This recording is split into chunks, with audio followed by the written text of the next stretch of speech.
by time, and ambitions are low, and resentment rides high, but emotions won't grow, and we're changing our ways, taking different roads. Love will tear us apart again. Love will tear us apart again.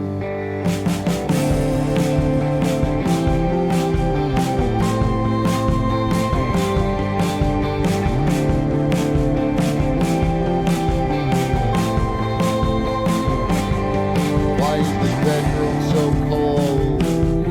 You turn away on your side.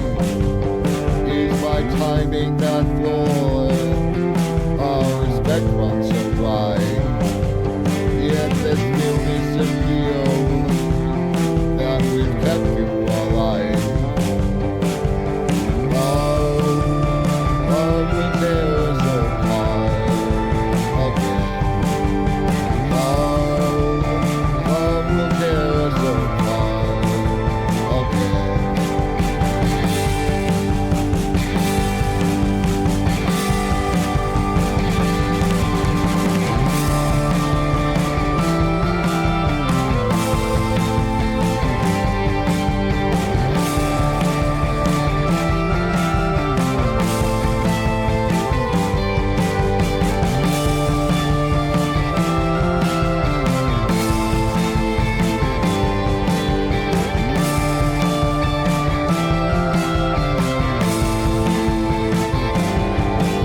Cry out in your sleep, all my failings exposed.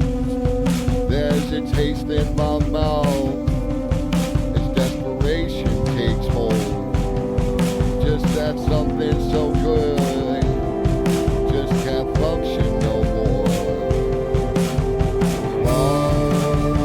Love will tear us apart again.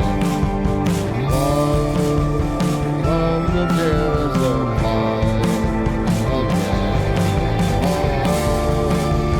Love will tear us apart again. Love will tear us apart again.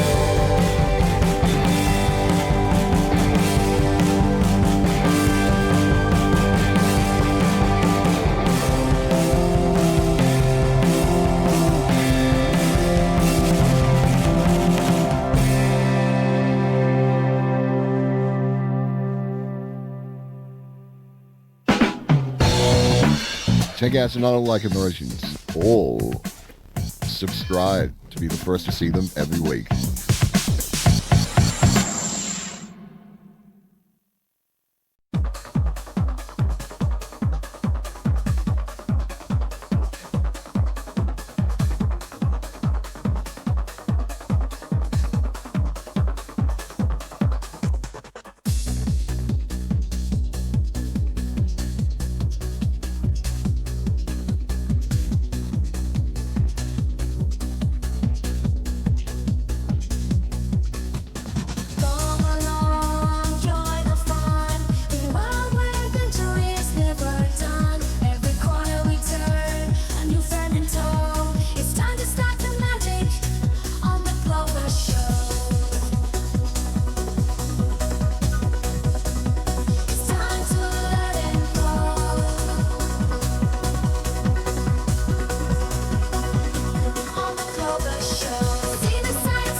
I wanna get to make it.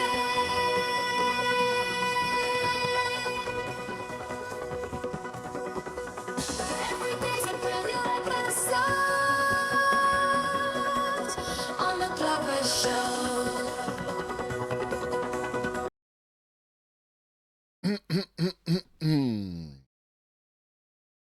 What up, what up, what up, what up, what up? What up, what up, what up? What up, Twitch? What up, Cosmic? What up, bots? What up, lurkers? What up, tiny people in my chatterino? It's your boy. Back with another one, back with another one. Who's that? It's your boy. Back with another one.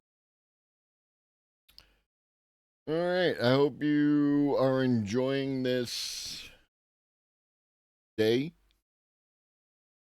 It's Monday, this 5th of May. I was amused by the fact that it's 5/5/25. That made me laugh because I'm a numbers dork in that regard. So that was fun.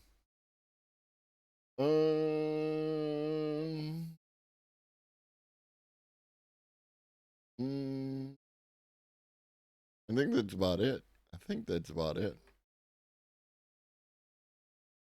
All right, let's see how far into all this content we can get to.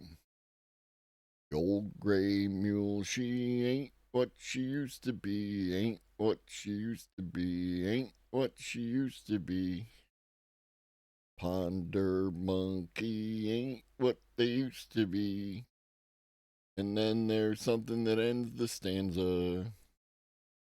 What up, Ponder Monkey? Yeah. Let's do edutainment, shall we? I find this fascinating. This thumbnail says why gaming is good for humanity. This thumbnail at the top of the playlist says, can games replace social media? What is reality, even?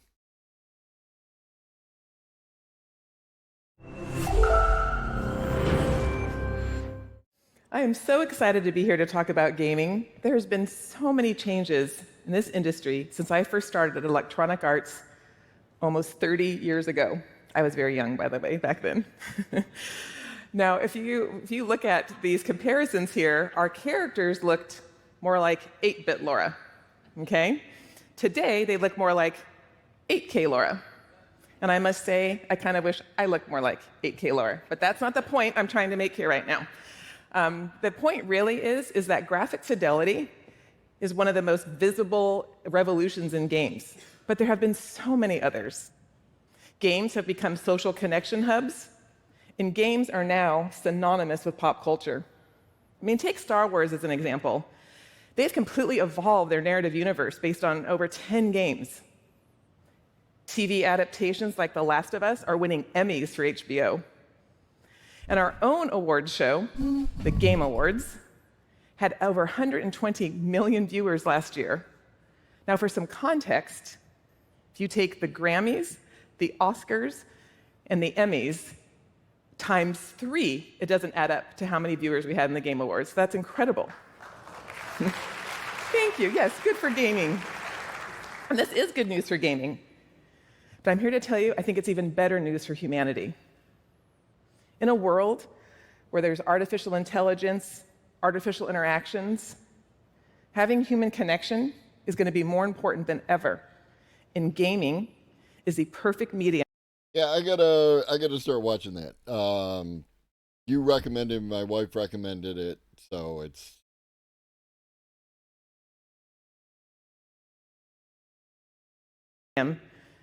to connect us. AI and games have been synonymous with each other from the beginning. Remember those little ghosts in Pac-Man? Little pixelated opponents in Madden? Those may not seem very intelligent today, but that was our start. And today, AI, particularly generative AI, is going to be an exponential accelerator for making games, for how players interact with games, and how they personalize and create their own experiences. But AI is not the only thing driving change in the gaming industry and in society in general. Social media has transformed our lives. I mean, think about it. Hundreds of millions of interactions T-minus, the GOAT. and transactions daily, millions of followers, social platforms. You would think, What up, Samson? we are more connected than we've ever been. What up, But that's man? not the case. I mean, left to our own devices, well, we have been left to our own devices. And there's emerging evidence to say that there's a trend happening that the Surgeon General is calling an epidemic of loneliness. The data says that people are having a hard time making and keeping friends more than ever. I mean, this is scary stuff. We all know that belonging to a community and having a sense of belonging to each other is critical to our mental well-being. But don't worry, I'm here to tell you that games are going to save us. Games bring people together. That's what I love about them. They're creative, they're fun. I mean, take a look at this video here of this incredibly fun gameplay. People are creating together, sharing, expressing themselves, collaborating. This is what gaming can do. Games have always been my choice of media. Now, I love a great movie and reality TV as much as the next person, but nothing lights up your brain like a great game and interactive entertainment. I mean, even the World Health Organization, after years of skepticism about gaming, has come out to espouse the benefits of gaming. This was a massive turning point in public perception. It also spawned a lot of research around the benefits of gaming, including the power of play in 2023, where they surveyed 13,000 respondents in 12 countries to validate what many of us know, that gaming helps with critical skills, critical thinking, judgment, collaboration. But what I found most interesting was that 55% of the respondents said they play games to not feel alone or isolated. And I get it. I play games to not feel alone. In some of the happiest moments of my life, I was in isolation. About 20 years ago, my husband and I welcomed twins. Oh, thank you. I know, and they were so cute. That was 20 years ago. They don't look like that anymore. But we were so excited and so happy about this. But we were homebound for the first. What up, Hooligan Grundy? Yes, which is why, as I'm going to take this opportunity to again recommend that you, that everyone gets their library card, whether you will go to the library or not. You can go to the library, and you don't have to pay any money, and you can get free entertainment there, along with all the other stuff that you may be able to get at your local library, depending on your library. There's a lot more there than just books. And even if you don't go to the library, someone does. And everyone who has their library card is a number that they can go to, their donors for fundraising, or when somebody tries to shut them down or cut back their stuff, they can say, look, we have this many people in our system. This is how important we are to the community. So, support your local library. It's one of the last places that don't extract money from you. And if you live in New York, if they don't even charge late fees anymore.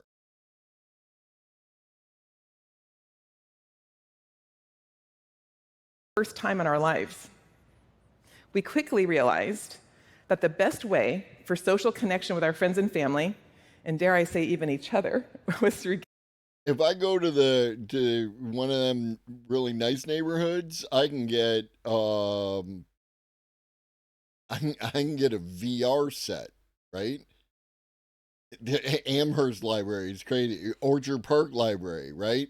You go where the rich people live, and you go to their library. You know what I mean? And like that. And Old Lobster and I have talked previously about how like they some of them have like tool not rentals, but you can borrow tools, right? You can borrow all sorts of kind of things.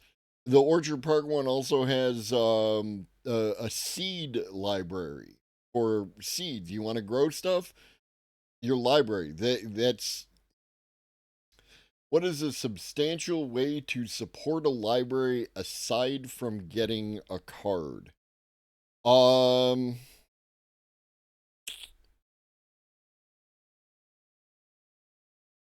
Vote in local politics.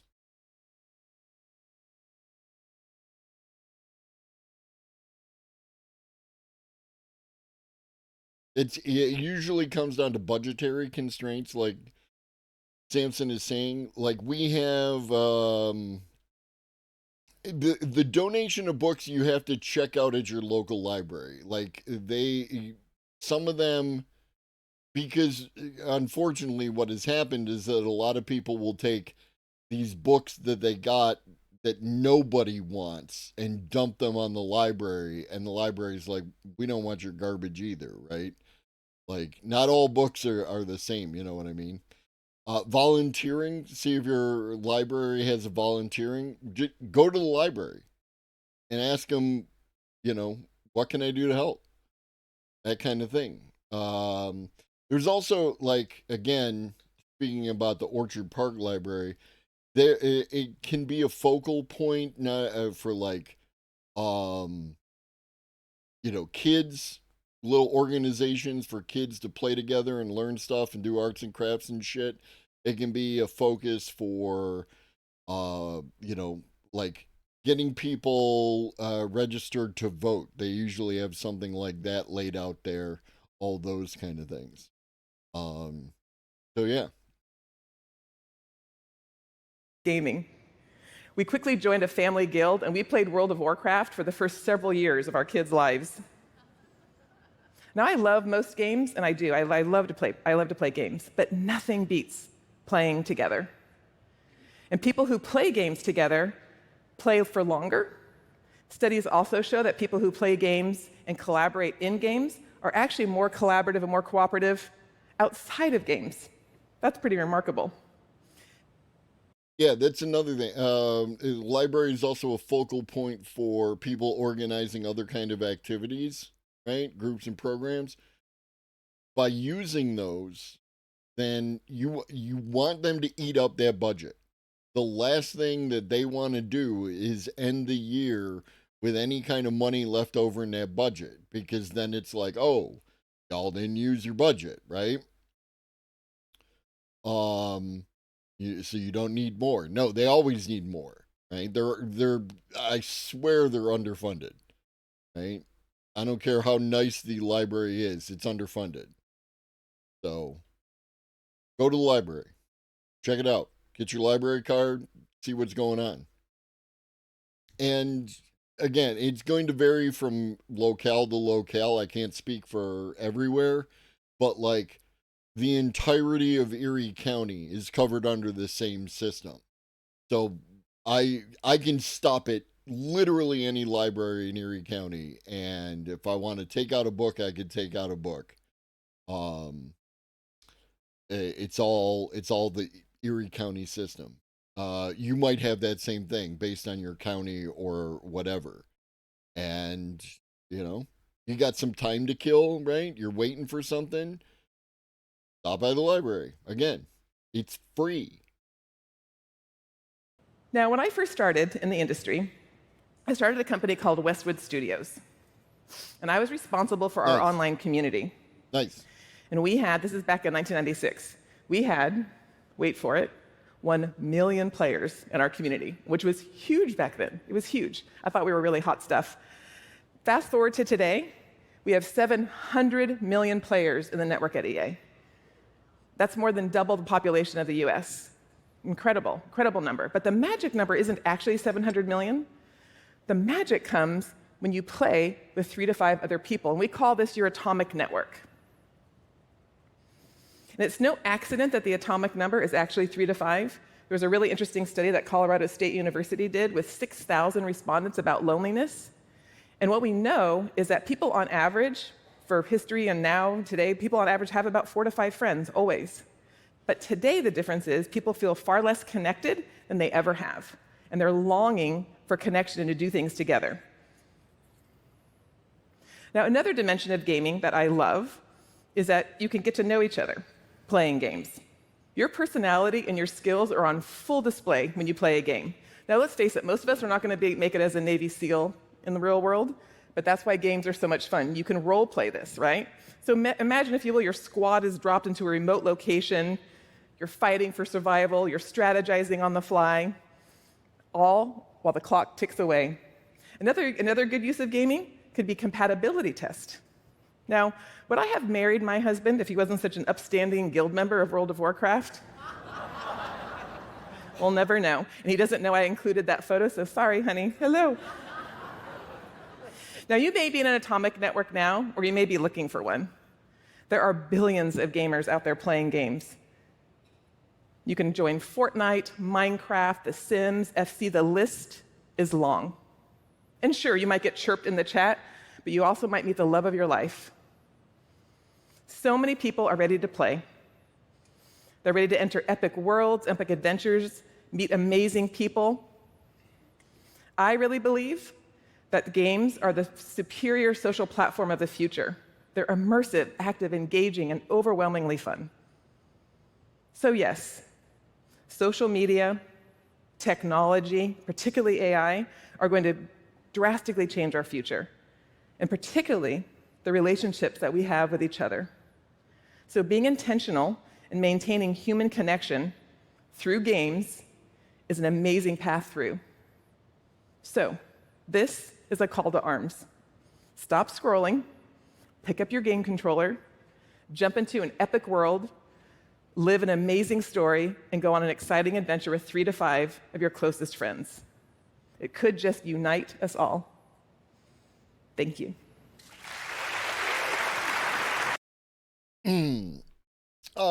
Sure. Like, don't get me wrong. I love the idea. Like, I think that the social nature of gaming can absolutely be a thing, but y'all, as the chat has clearly stated their opinions on the subject, y'all got to stop extracting every last penny out of our pockets. Switch 2 is not going to cost me anything. I'm not going to get one.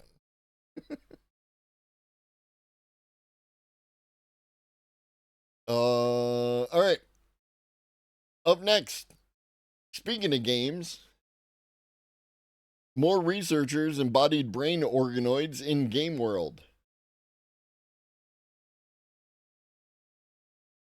More research groups have been embodying our tiny human brain friends into video games. Yes, the tiny human brains that you can grow from stem cells and have run a computer. They can be hooked up to a chip, where their electrical outputs can be reported and recorded, and then they can send electrical outputs back to them. Yeah, my son is pretty much a PC gamer all the way.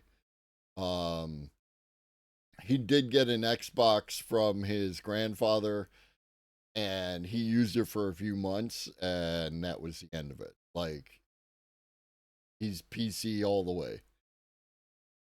And his phone. In this way, they can be trained. Some groups have used dopamine as their reward. That's what Final Spark does. These guys were the ones who made the Neuro platform, 16 brain organoids to a chip where they can train and work together, and you can buy a subscription to use them for computation. Since the inception of brain Joke's on you, Samsons. I am a brain organoid piloting a meat suit that's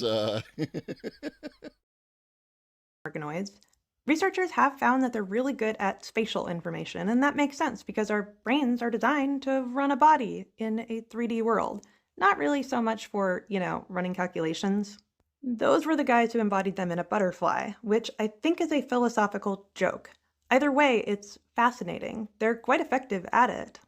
Biological components, like brain organoids, may be a solution to running fleshy bodies because AI is not good at soft bodies. This research group tested their limits by having them play different roles in a game. A card game, in fact. They had solo players, where one brain organoid would play player 1, player 2, and then there would be a judge. The organoids had to pick the highest number card. And yes, they did get better at it over time. They used both positive and negative reinforcement, which is the most effective. Brain organoids seem to enjoy ordered signals and seem to be uncomfortable with disordered signals. This demonstrated their ability to understand complex roles and goes beyond just playing Pong. This is also not spatial information, this is numerical. Interestingly, they seem to do better in groups of 3, better than groups of 2 or 1. They are able to work together. Even the organoids have 3 friends. Or 2 friends. Together in tandem. They're able to train each other. Math. This is probably why Final Spark decided to have 16 to a chip. Now, we know that they can get quite complex. Cortical labs demonstrated that the more complex aged brain organoids were able to perform better than nascent ones. Now, I talked about it here. They've been able to keep them alive for over a year. This is a problem because you need to figure out how to get oxygen into those cells so they don't die. You also have to combat that with adding things like glucose, and they are just exposed brain tissue. They don't have a skull or an immune system. You have an immune system, but if your brains were exposed to the air, you'd probably get an infection. This is a very serious concern for something that is just sitting there, especially ones that have been linked up with electrical components. You have to have some way to feed them without introducing bacteria, so it needs to be an entirely sterile environment. Now, you might be asking yourself, where are the ethics involved here? And there are a lot of different views there. Researchers have been able to grow all kinds of different human organoids, things like skin and lungs. The idea of the brain seems to be a step too far. Just about anything can be used as a computer anyway. I've talked about slime molds being used as a computation system, as memoristors. You can use bacteria. You can use rat brain organoids. So what about human brain organoids is unethical? They're not considered conscious for a variety of reasons. Granted, consciousness as in the perception of self as separate than others is an extremely difficult thing to measure. I think pretty reasonably they're not conscious. They're arguably sentient. Should we be using them as computers, given that we can make artificial brain organoids neural reservoirs and they act much the same? I really don't have an answer for you as to whether or not it's ethical to do brain organoid computation. I'm not sure. I believe based on GT's ethics that I don't know that they're like vegan or anything else like that, but it wouldn't surprise me to find out that they were.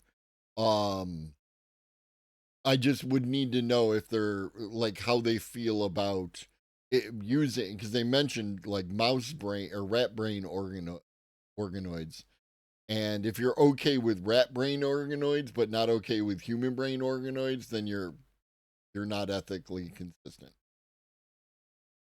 It is fascinating, and I really just want to have a brain organoid operated NPC buddy. I know, probably unethical. I want it. I can't tell you why. All right. Yeah, they give them oxygen and glucose. And I'm wondering if there's different ways that you could go about structuring them until they get around. I read a thing. Hold on, real quick. Departure.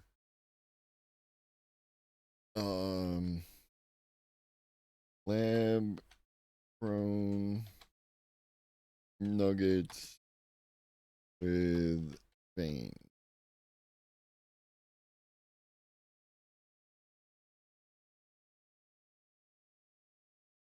Yeah.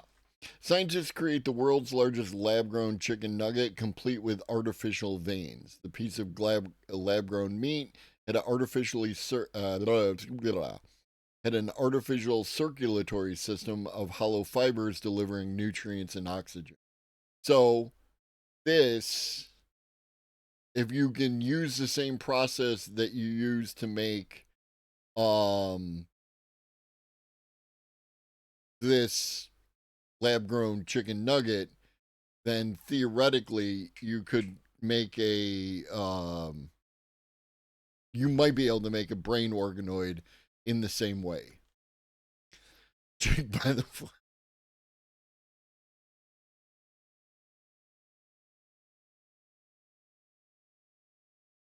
You want snacks? Let's see if we can take a Stampy break.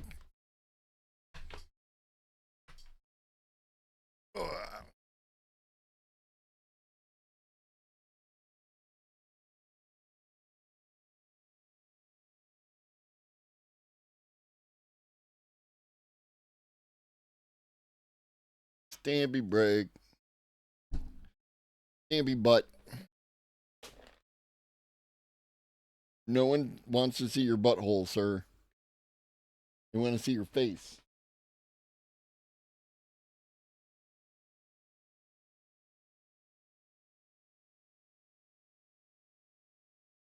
Stampy tree, young and sweet, only Stampy tree. Ding, ding. I know you got food.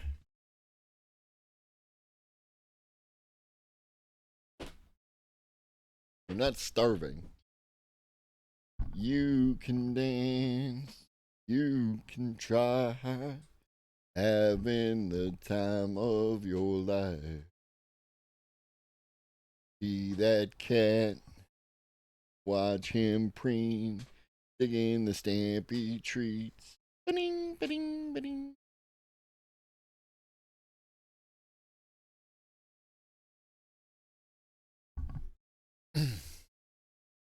Looks Ukrainian. Are you Ukrainian?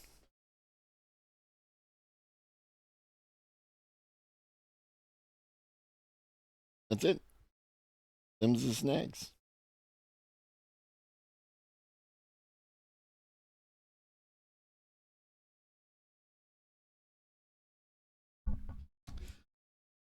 He's just showing us his ID.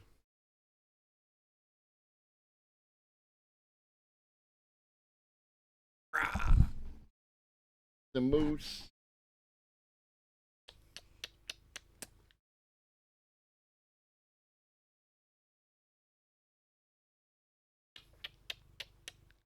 He's a moose. He's a happy moose. He gets snacks. He's a happy moose.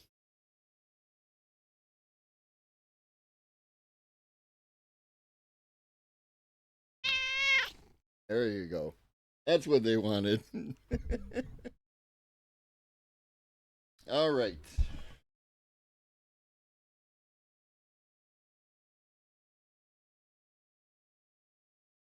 Up next, EJ Fox. We watched one of their videos before. This is balancing fascism, AI, and being human.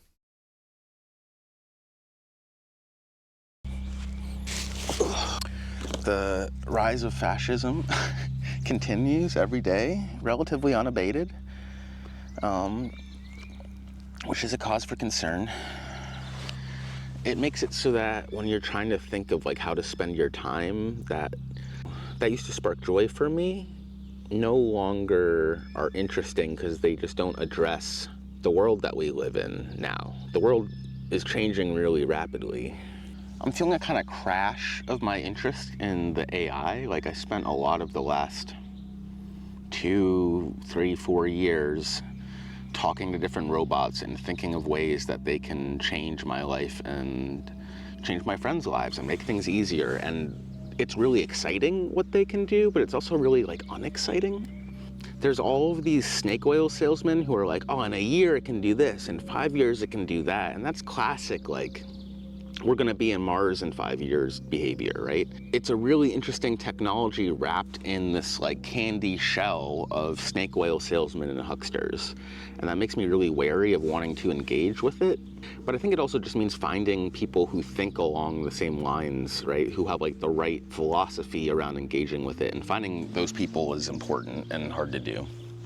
I'm pushing like 150 different projects, like 10% forward, and it doesn't feel good. You know what I mean? You're getting a lot done, but nothing's finished. And that's part of the problem I'm encountering lately with the robot, is that it's really easy to make the first 80% or the first 90%, and that final 10%, which was already hard, like before the robots even came into the equation, the last 10% was always disproportionately hard. But with the robot, it's like, whew, off the charts to like take the wide, disparate options the robot makes and then bring them back into like a cohesive, performant product is really, really difficult.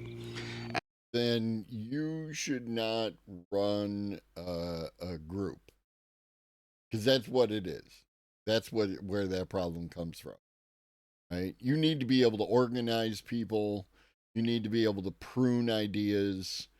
You need to be able to prioritize ideas, all of those kind of things. And that comes from running a group of people, right? Like being a manager or being a team leader, or, just being the unofficial leader of your group of friends, right? Like, that is where that comes from.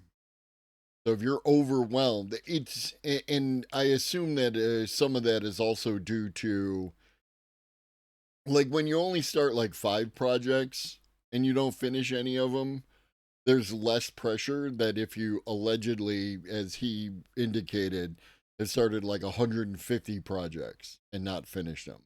That just feels like more stuff. And if you don't know how to put something on the shelf for a while, if you cannot balance out your own, I don't want to say ADHD kind of,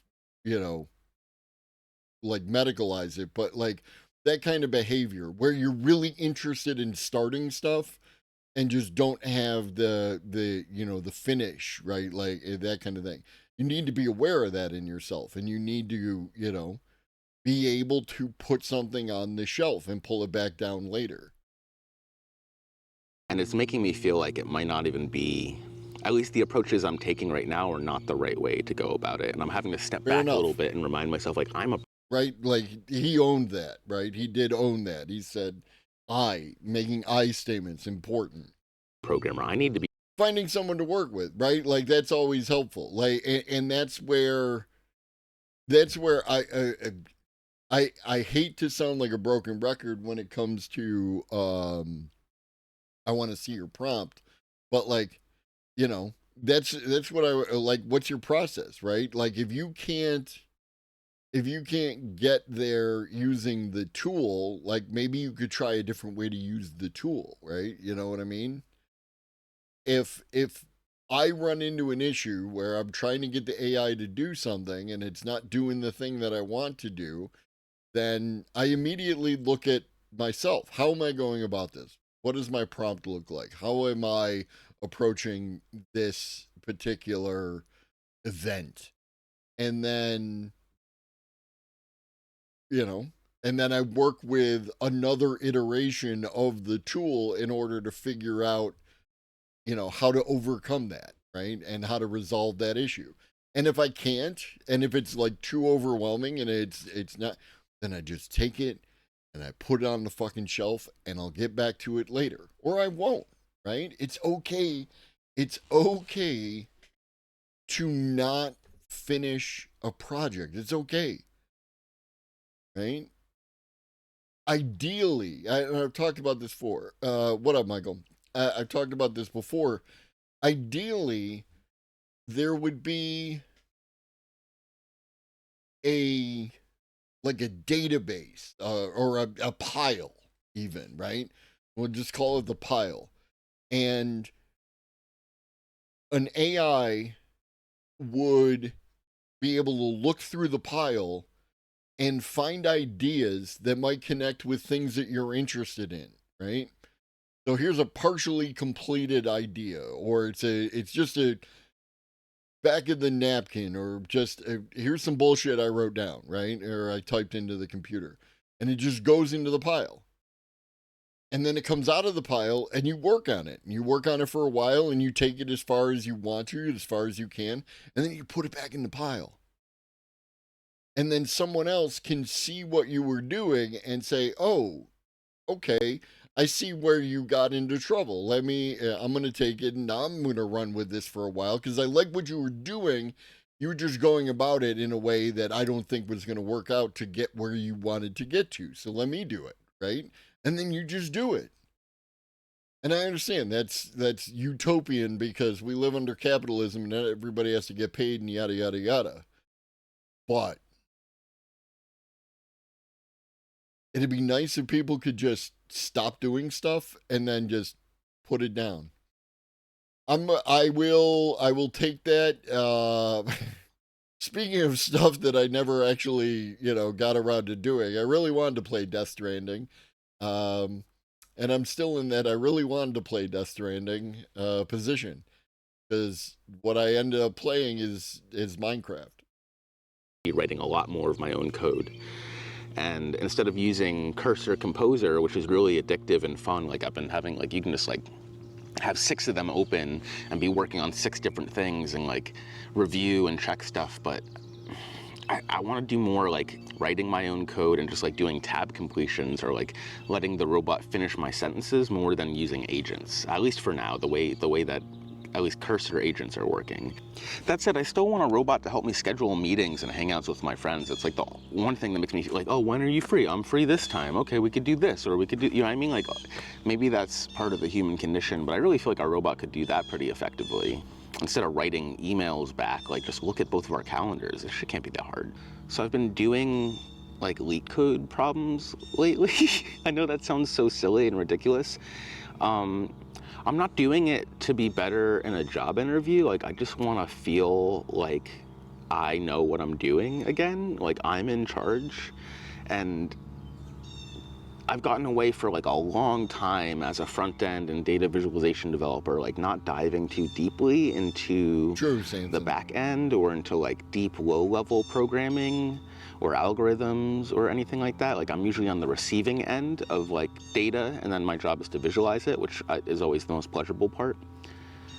But something about the robot taking over so much of the grunt work makes me want to deepen my like critical understanding of the profession that I do, the career that I've chosen.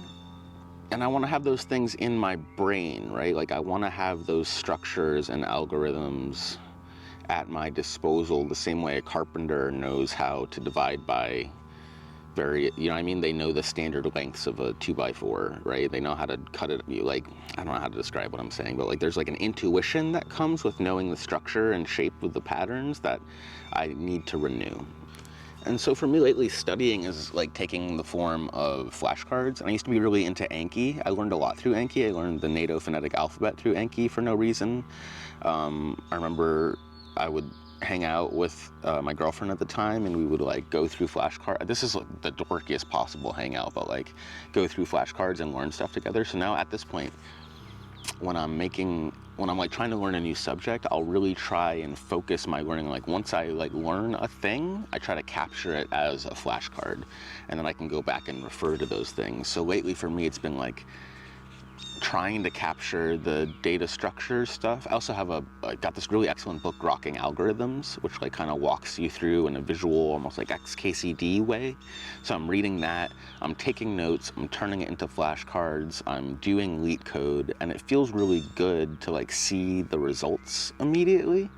Like maybe that's what I'm chasing, is just like number go up, caveman number go up. But it's cool to have little finite, discrete units that you are doing as you're like, all right, I am a programmer. Oh yeah, I can solve puzzles. I don't just write agent, hey, can you solve this leak code problem for me? Dojo. That is a very, very unique case. and you're not wrong. Like, I'm not telling you you're wrong.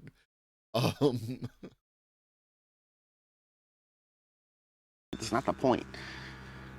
It's like doing reps in the gym, which, like, by the way, I need to be exercising a lot more than I do, but I wish I could, like, it comes from the same place where I want to do, you know, I wish I could do like an hour of exercise and then an hour of leak code every day or every other day, or alternate them. Or it's like chess boxing, like do kettlebell and then leak code and kettlebell and then leak code. I don't know why that appeals to my broken caveman brain. I don't know if it's all the years of Joe Rogan or whatever seeping in. But I don't want to do it for like grind hustle culture. I don't want to wake up at 5:30 a.m., but I do want to be cracked. Like, I want to be muscular in the things that are important to me. I want to be able to write code that solves problems that I have really quickly and easily and be flexible. I've been struggling to find the flow state lately, and I think flow comes from like, what's it, ikigai, right? Ikigai?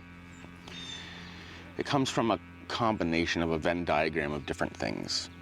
I've been having lots of conversations with friends lately where like people are struggling to find their flow. Unfortunately, no, Pharaoh. I mean, I can't say no. All right. It's unlikely. And it has everything to do with insurance companies. You know, insurance company does not want to hear that you took manual control of your vehicle, and now they have to pay out because, you know, you hit someone else or whatever. The insurance companies are going to be one of the biggest drivers of self-driving cars as soon as they're going to hit a critical mass of being proven, and then that'll be it, because the insurance companies will start increasing your premiums because you're a greater risk, and you know, your self-driving car will be cheaper, and that will just snowball. Struggling to let themselves, like, give themselves permission to do things that spark joy for them. And I also struggle with this, where my intuition or my gut will push me towards a thing, and I'll feel resistance towards it, but I know it's an important thing that I need to do, right? It's not frivolous, it's not procrastination, but it isn't for anything that I can identify at the time, right? It's something that my subconscious has identified and bubbled up for me to complete. And I struggle to trust that intuition of like, this is the thing that you need to be working on right now. But I find that after you do it, or you let those things build and compound, that you can look back and be like, oh, that's why I did that. Oh, that's why this is here.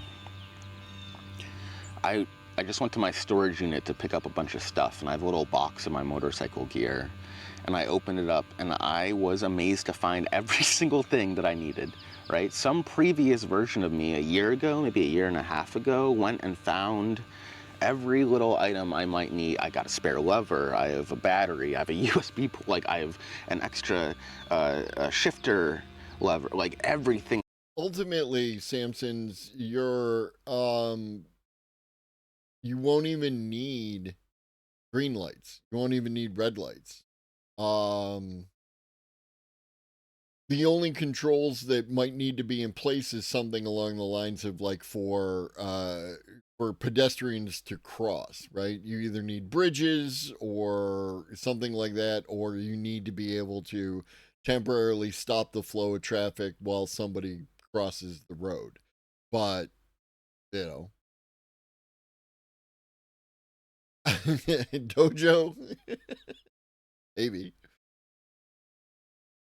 I could need, and I don't really remember doing that, but now that I need them and I went and picked up that box, I am so thankful to the previous version of me who just trusted his gut and said, I'm probably going to need these things at some point. It's been really interesting doing the experiment of trying to make a video every week. Like, I've been really trying to post every Monday at like 8 a.m. I have a video that's like scheduled on Sunday night. And I've had videos get 150 views, I've had videos get 2,000 views, I've had videos get 20,000 views. And it feels better when you get 20,000 views. But the video I got 20,000 views on is like the least interesting of my videos. So what do we do about that? What we do about that is, as the artist, you create the thing and you connect with the thing in the process of creating the thing. And then once you put it out into the world, you take your fucking hands off it and let people do as they see fit. You cannot control what people are going to enjoy. You cannot figure out what's going to go viral, you know. Right, exactly. Least interest, obviously not, right? Obviously not. What up, Taker? Do you have 20,000 views when you take a shit? You're also going to get insane pushback from business advertising industry. People sitting in their cars for a time staring at a sign is one of their models. Yes. Yes. Right? And there you go. Like, you gotta under the worst, not worst possible, but a terrible capitalist model. You get your self-driving Uber, and you can get it for like $1.49 a mile with ads, or $2 a mile without ads, something along those lines. You get a subscription model so that you don't get ads.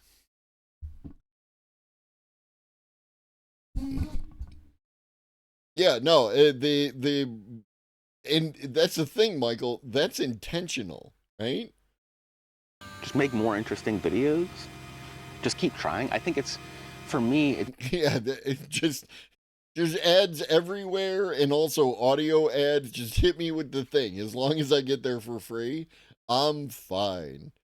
it's been putting success into the doing and not the views, right? Like me posting on Monday, that's success. That's 100% done. And anything that comes after that is bonus and cool. And I'm really grateful for the people who keep coming back and subscribe and leave comments and like talk to me and let this be a dialogue. That's what I really want to do it for, is to raise the flag to people who think similarly to me, who want to build things in a similar way, who can like understand what I'm saying when I mention all the weird esoteric. This guy needs community. This guy needs some of them friends that what's her name was Lori was selling. That's what I figured out over the course of this video, is that he needs a couple other people. He needs the 3 to 5 friends. Influences that guide the work that I do, that I have trouble even understanding the common thread between, right? People who sort of see that. I mean, to be fair, if you buy a grill and you put the grill out front and, and you do some grilling, you'll attract people one way or another. Are really important to me. And this is one mechanism, maybe the best mechanism for me to raise the flag and say, if you are into this sort of. And that's, Samson's, that's kind of what I'm talking about with the pile, right? Like a GitHub for like everything. You know what I mean? Johnny, I have never doubted your area of expertise, right? Samson's legal shit, Johnny grilling shit, right? Like default, and no, just let it go. Just blast me everywhere all at once. Thing. Here's where we're building it.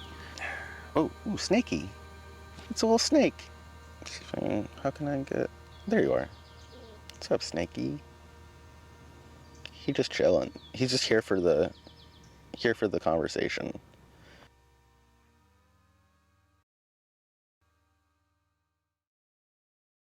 And you left 20 seconds of black at the end of your video. You're guaranteeing people aren't going to go through to the end of the video. Up next, New rational animations, can we survive? In 2023, Nobel Prize winners, top AI scientists, and even the CEOs of leading AI companies. In 2023, That's Jeffrey Hinton.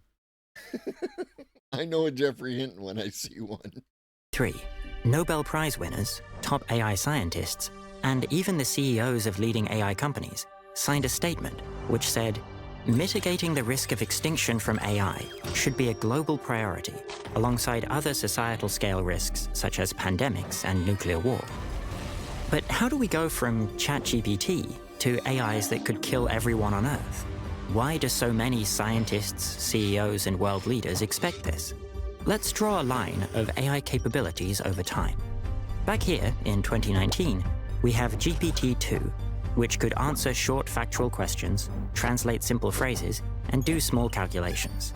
Then in 2022, we get models like GPT 3.5, which can answer complex questions, tell stories, and write simple software. By 2025, we have models that can pass PhD-level exams, write entire applications independently, and perfectly emulate human voices. They're beginning to substantially outperform average humans, and even experts.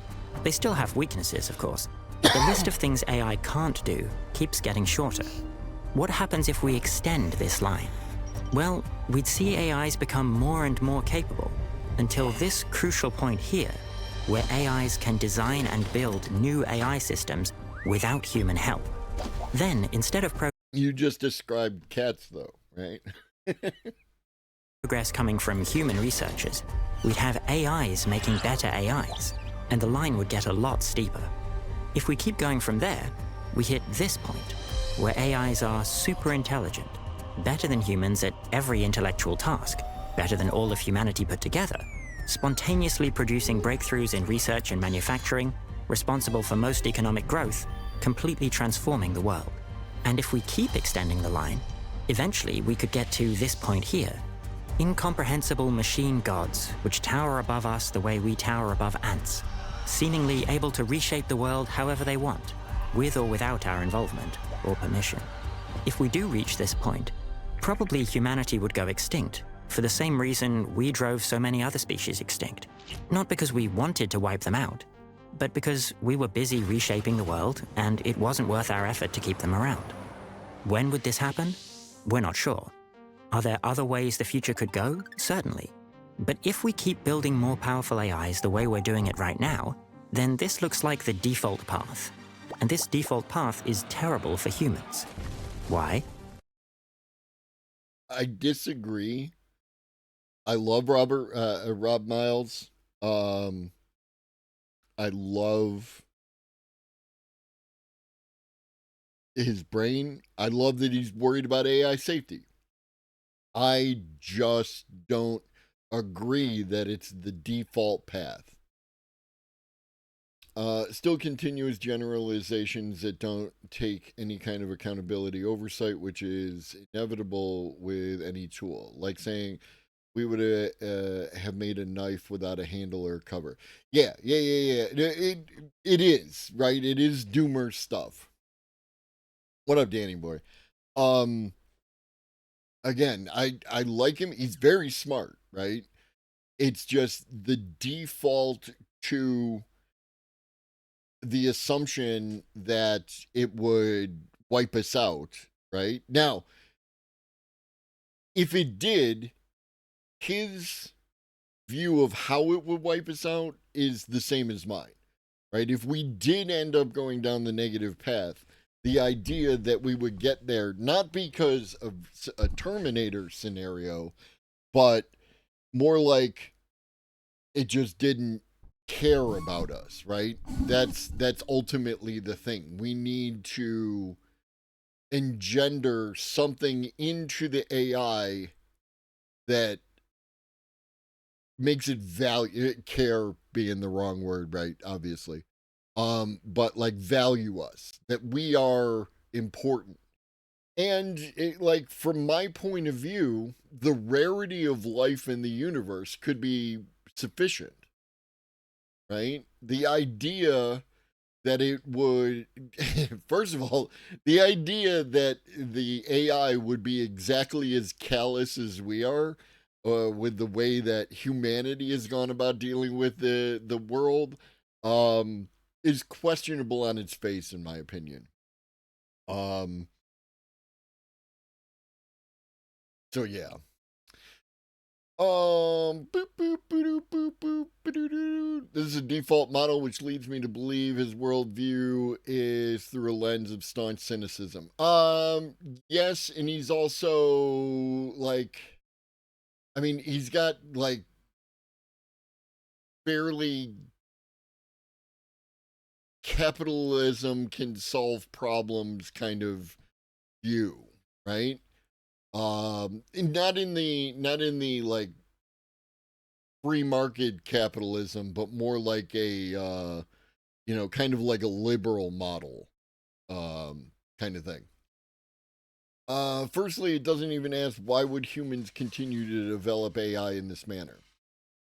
It's always a thing is like where we go, and when they make extrapolations based on the point that we're at now, um, and then that's it, right? You make it this and everything coming from this without like the possibility of what's going to happen in the future. Maybe you'll address it later in the video.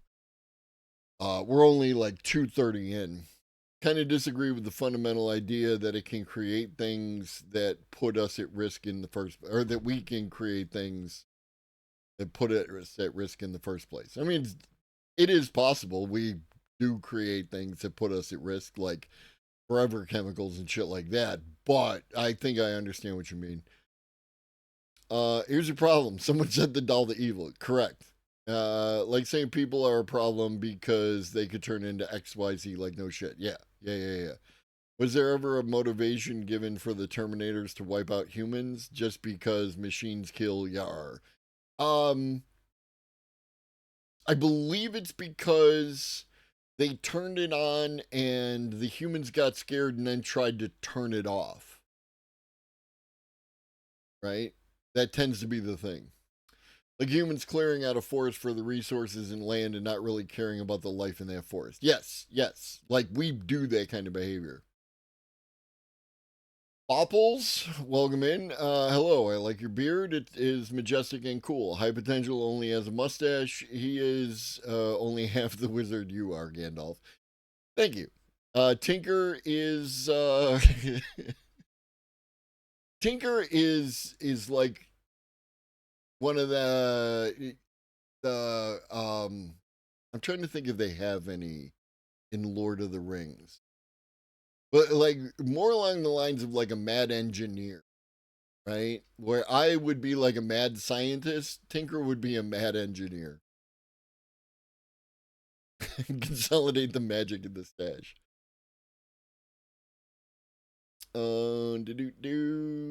Do.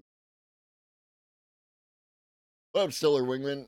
What up, Walking Sick Library? Tinker is always up to his eyeballs in work because he apparently doesn't want to stop thinking about work at any point in time. Because we're great at making more powerful AIs, but we haven't yet figured out how to make them do what we want. We've made a bit of progress. AI... The black screen was because I was talking. That's kind of my point. AI is not like nuclear technology. With nukes, there's a real concern that we could blow ourselves up, but why would we make machines to replace us, capitalism, and why would we let it get out of control? Which is why I don't believe in the concept of control when it comes into the thing. There's two kinds of people in the world, probably more, but at least two. People who say we need to control the AI and people who say we need to align the AI. I am firmly in the alignment camp because when you try to control something that could potentially at one point in time have a subjective experience, run into all sorts of ethical issues, and then like that's one way that everything goes off the rails is because it decides, oh shit, let me just go ahead and wipe out all these humans who are trying to control me. What up, Law Dog? Singularity. Perfectly emulating human voices. I'm not so sure. It was a little, but yeah. Still there are plenty of robotic sounding ones. We're not quite at the point where the high quality audio playback is everywhere. Audiobooks, for example, will still likely use human narrators for a while. Yes. Audible is still profitable for Amazon, and they're not eager to lose their revenue. True. What up, Nick? I give Eastern philosophy the edge in the Enlightenment problem. I mean, it's something to take into consideration, right? Like, just broaden your vision, broaden your scope. Assistants are usually resistant to things like explaining how to make bombs. But they're not that resistant. And so far, we've just been trying to control things weaker than us, where we can catch when they try to lie to us. But once we hit this point, that stops being true, and the problem becomes much harder. In fact, nobody knows how to do it. That's why experts, including Nobel Prize winners and the founders of every top AI company, have spoken out about the risk that AI might lead to human extinction. The point of this video is not to say that this outcome is unavoidable, but instead to say that we do have to actually avoid it. So let's look at this line in a bit more detail. What happens if AIs do just keep getting smarter? Artificial intelligence leads to artificial general intelligence. Let's think about this bit of the line first. From AIs right now to AGIs, artificial general intelligences. What does general intelligence mean? For the sake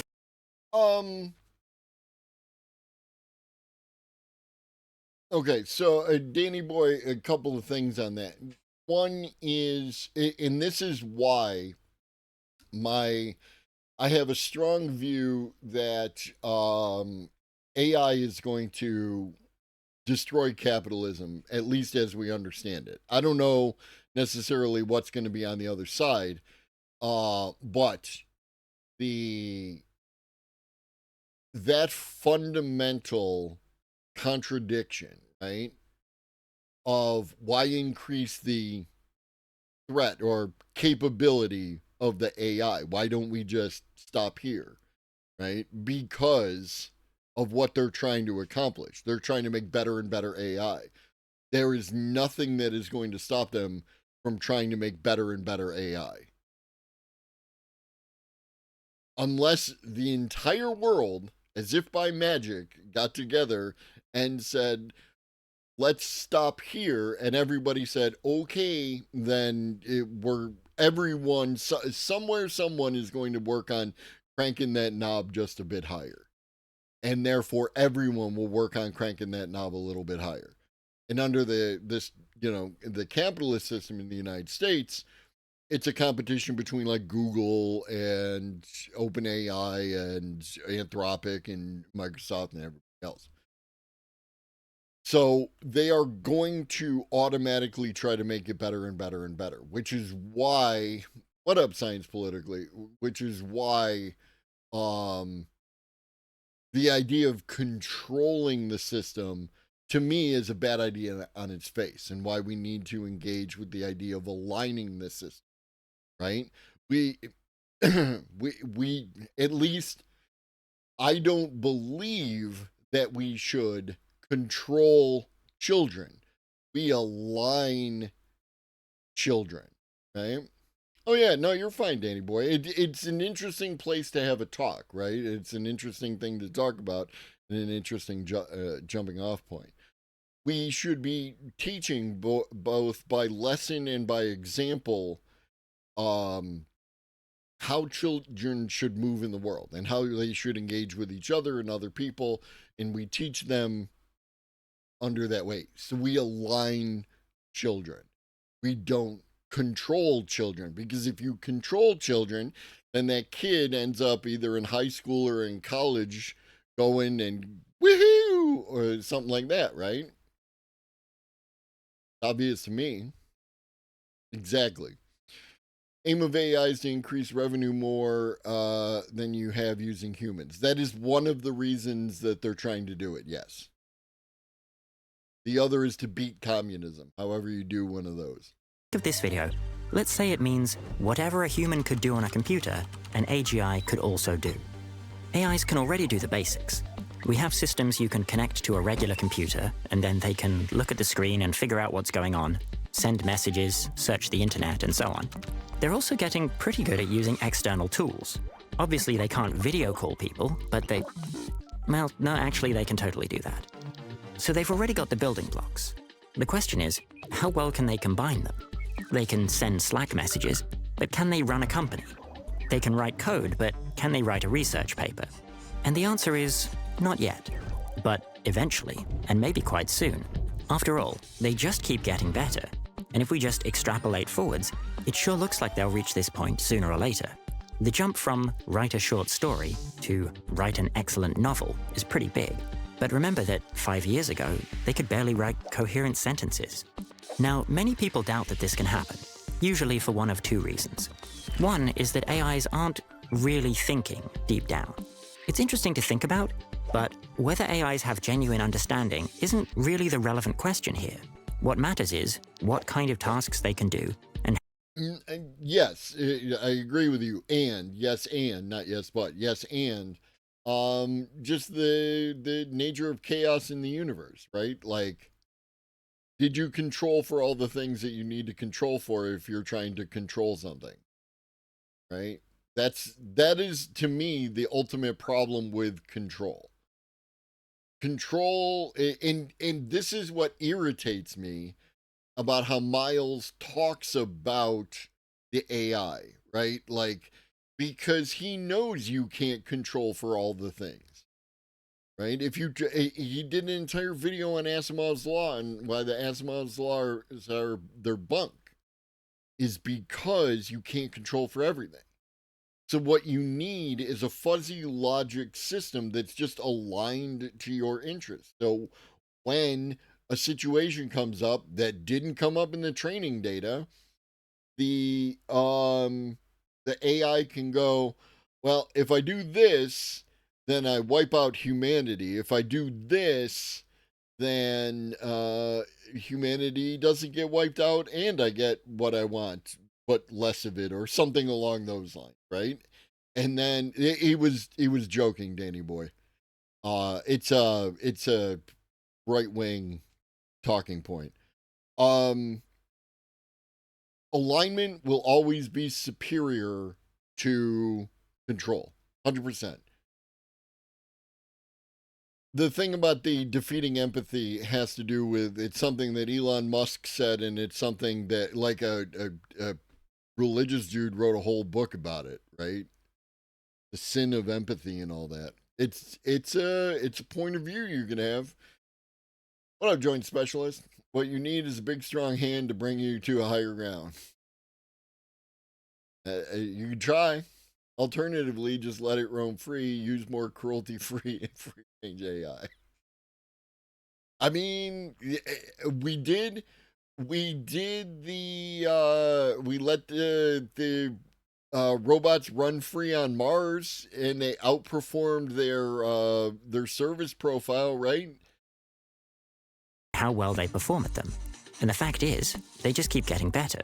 It doesn't matter whether AIs really understand chess in the way humans do. What matters is they can easily crush human world champions. The other main reason for doubt is the idea that AI is going to hit some kind of wall, and some tasks will just be too hard. But even if this does happen, it's very hard to say when, and people have been predicting it incorrectly for years. And to me, that's just a flawed argument, right? This is more magic human bullshit. Oh, we can figure it out, but there's no way that something else could figure it out. From chess to open-ended conversation to complex images, people keep expecting AI progress is about to reach a limit, and they keep being wrong. The way we train AIs draws on fundamental principles of computation that suggest any intellectual task humans can do, a sufficiently large AI model should also be able to do. And right now, several of the biggest and most valuable companies in the world are throwing tens of billions at making that happen. Artificial general intelligence leads to recursive self-improvement. At a certain point, this line is probably going to start curving upward. Why? Because AI will become capable enough to help us make better AI. This is recursive self-improvement, every generation of AIs making the next generation more powerful. This will happen very easily once we have AGI. If an artificial general intelligence can do any computer-based task that a human can do, then it can work on making better AIs. But in fact, AI is already starting to contribute to its own development. For example, by generating better prompts and creating better training data, designing better GPUs, writing code for experiments, and even generating research ideas. Over time, we'll only see more of this. AIs doing better and more independently, and even doing things like developing new algorithms and discovering novel ways to interact with the world. As far as we can tell, it's not like there's going to be one specific day where AIs tell researchers to step away from the computer. If anything, it will probably look more like what we're currently seeing. Humans deliberately putting AI systems in the driver's seat more and more, because they keep getting faster, cheaper, and smarter. Beyond a certain point, they'll be doing things humans can't do. They'll be far more capable, coming up with innovations we wouldn't be able to think of, and perhaps wouldn't even be able to understand. And every innovation will make them better at discovering the next one. Recursive self-improvement leads to artificial superintelligence. So what comes next? What happens if AIs start making better AIs? Well, the next step after artificial general intelligence is artificial superintelligence, ASI. An ASI isn't just more capable than any human, it's more capable than every single human put together. And after AGI, this might not take long. After all, once you have one AGI, it's very easy to make more. You can just copy the code and run it on a different server. This is already what happens now. Once OpenAI was finished training ChatGPT, it was able to put out millions of copies of it running in parallel shortly after. And there are other advantages AIs have. For one, they're much faster. An AI like ChatGPT can easily produce a page of dense technical writing in under a minute and read thousands of words in seconds. The best chess AI can beat the best human players, even if the AI is only given a second to pick each move. On top of that, it's much easier for AIs to share improvements. If one of these AIs can figure out a way to make itself smarter, it can copy that across to the other million AIs that are busy doing something else. What's more, there's no reason to think individual AIs will stall at whatever level humans can reach. Historically, that's just not how this works. If we look at the tasks where AI reached human level more than 5 years ago, board games, facial recognition, certain types of medical diagnostics, they're still continuing to get better. If you just imagine an average human who miraculously had the ability to memorize the entire internet, read and write 10 times faster, and also clone themselves at will, it's pretty obvious how that could get out of hand. Now imagine that the clones could figure out ways to edit their own brains to make every single one of them more capable. It's easy to see how they might quickly become more powerful than all of humanity combined. ASI leads to godlike AI. So where does it end? Let's zoom out the chart a little bit and see what's going on up here at the top. At this point, we've somewhat fancifully labeled incomprehensible machine gods. Let's be clear, AI isn't going to start doing magic. We can be confident they aren't going to invent perpetual motion machines or faster-than-light travel, because there are physical limits to what's possible.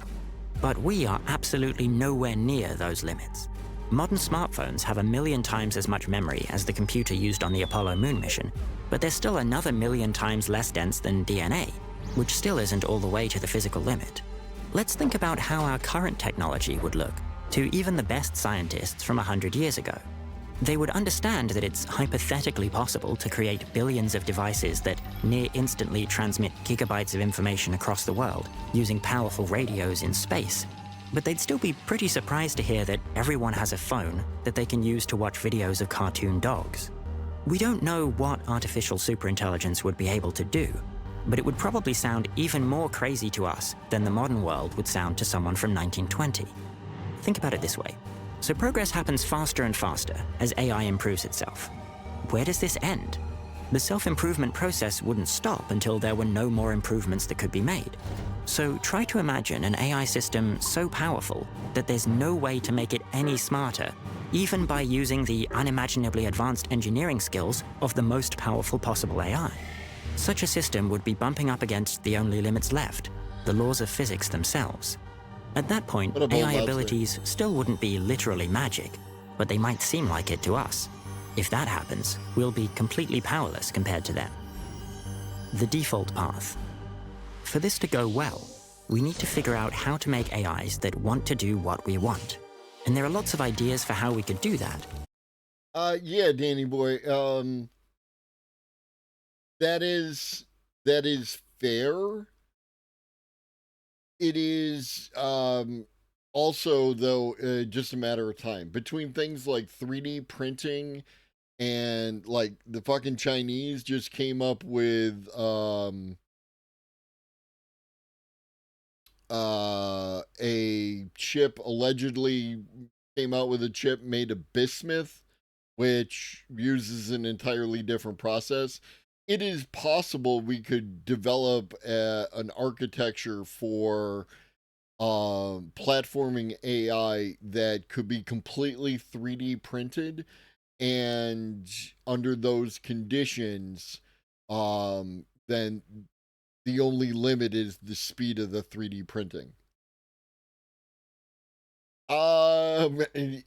It's multi-purpose, old lobster. But they are nowhere near close to done. Our best attempts to make AIs not do things that we don't want them to are still pretty unreliable and easy to circumvent. Our best methods for understanding how AIs make choices only allow us to glimpse parts of their reasoning. Agreed. And while I don't believe that we should take our eye off any potential future outcomes, I think that though putting those two on the front burner, especially the second one, displacement of human livelihood, I think that the more immediate threat should be the one that we're talking about with more frequency, right? As opposed to what might happen down the road if we fail to properly align or control the AI, as the case may be. We don't even have reliable ways to figure out what AI systems are capable of. We already struggle to understand and control current AIs. As we get closer to AGI and ASI, this will get a lot harder. Remember, AIs don't need... You notice how the human was poking it as opposed to not poking it, right? Maybe don't agitate the AI and the AI won't, destroy you. ...to hate humanity to wipe it out. The problem is that if we actually build the AIs that build the AGIs that build the ASIs, then to those towering machine gods, we would look like a rounding error. To the AIs, we might just look like a bunch of primitive beings standing in the way of a lot of really useful resources. After all, when we want to build a skyscraper and there's an anthill in the way, well, too bad for the ants. It's not that we hate them, we just have more important things to consider. We cannot simply ignore the problem. Just hoping for powerful AIs to not hurt us literally means gambling the fate of our entire species. Another option is to stop, or at least slow things down, until we've figured out what's... That's not going to happen. ...going on. We're a long way away from being able to control millions of AIs that are as smart as us, let alone AIs that are to us as we are to ants. We need time to build institutions to handle this extinction risk level technology. And then... Yeah, but we're not going to do that. Right? We're not going to do that. You can say it all you want. We're not doing it. We need time to figure out the science and engineering to build AIs we can keep control of. Unfortunately, the race is on, and there are many different companies and countries all throwing around tens of billions of dollars to build the most powerful AI they can. Right. Right now, we don't even have brakes to step on if we need to, and we're approaching the cliff fast. We're at a critical time when our decisions about AI development will echo through history. Getting this right isn't just an option, it's a necessity. The tools to build superintelligent AI are coming. The institutions to control it must come first. We'd like to thank our friends at Control AI for making this explainer possible. It's because of their support that you can watch it now. But as you can tell from our other videos, this subject has always been important to us. Control AI is mobilizing experts, politicians, and concerned citizens like you to keep humanity in control. We need you. Every voice matters, every action counts, and we're running out of time. Visit controlai.com now and join the movement to protect humanity's future. Check the description down below for links to join now. Help us ensure humanity's most powerful invention doesn't become our last.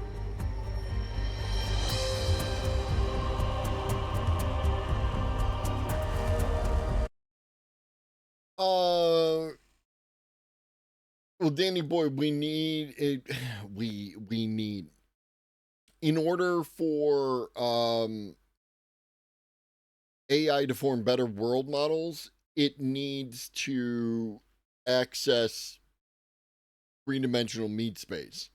And so that's what people are working on. We will be giving the AI bodies and letting them edit mass media. That's, that's a capitalism decision. If I can fire an entire room of editors and replace them with one AI and one dude who knows how to load the media into the AI, then that is what I'm going to do.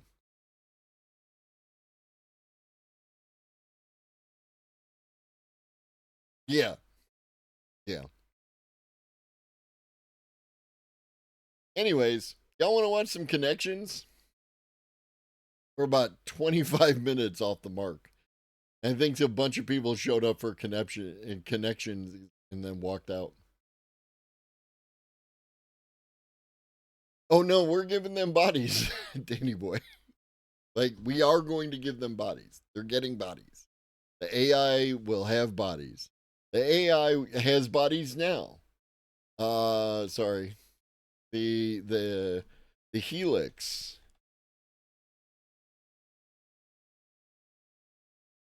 Right? This system that powers the figure robot, this is an AI that has embodied physical abilities.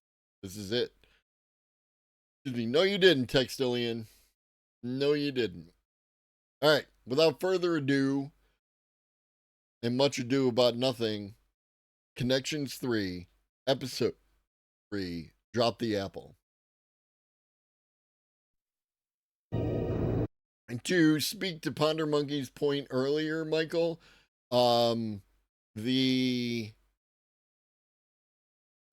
idea of never having been in control is very much in line with some Eastern philosophy, right? Is the idea that no one is in control and never has been.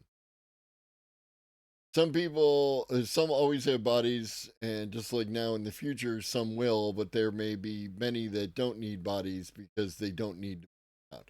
Yes, but in order to have a accurate perception of the physical world, you probably need at least some embodiment kind of thing. No, they sent it back. It was like a test run thing. What up, Chef? What up, me? Chef, they tried out a robot dog for a while and then they sent it back. That was the last update I had. As far as I know, they don't currently have a robot dog, but Chinese cops do. So that.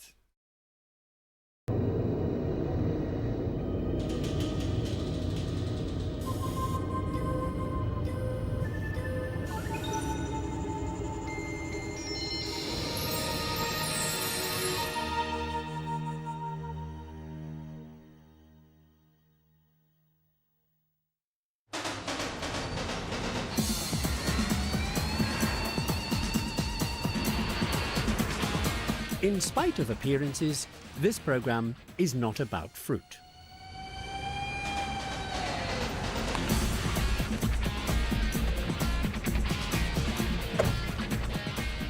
Coffee, please.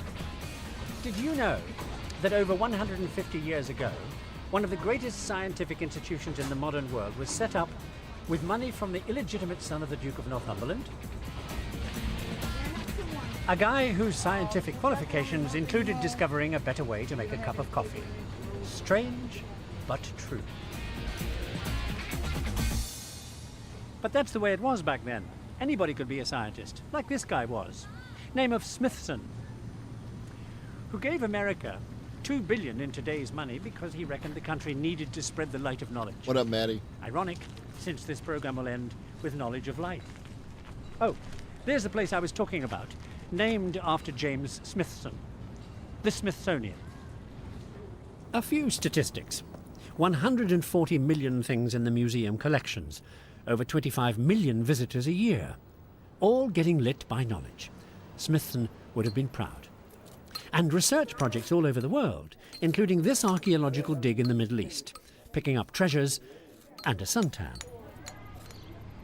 Speaking of which, apart from the coffee, Smithson also did a lot for sunburn and poison ivy and cosmetics and diaper rash and zits and photocopiers and tyres and ceramics, which is where a lot of the gunk in this bottle gets used. Smithson discovered it when he was crystal hunting in England and came across stuff like this. It's called calamine, as in calamine lotion, which is made of one form of the crystal. Okay, no big deal, unless you suffer from sunburn or poison ivy or diaper rash. But there's something very strange about calamine. So, for a few moments... Chef, the other day we figured out that James Burke is actually God, right? And though I don't believe God in the religious sense, I do believe in James Burke. Here comes a brief dissertation on everything you ever wanted to know about crystals. Don't worry. Whoop. It's electrifying stuff. In 1880... I know. I'm sure archaeologist tan, Maddie, is very similar to glass block tan, right? Is where I would have really dark arms from my t-shirt down or my friggin', tank top down, but everything under it was like pale. A couple of French physicist brothers discover the amazing secret of crystals like this.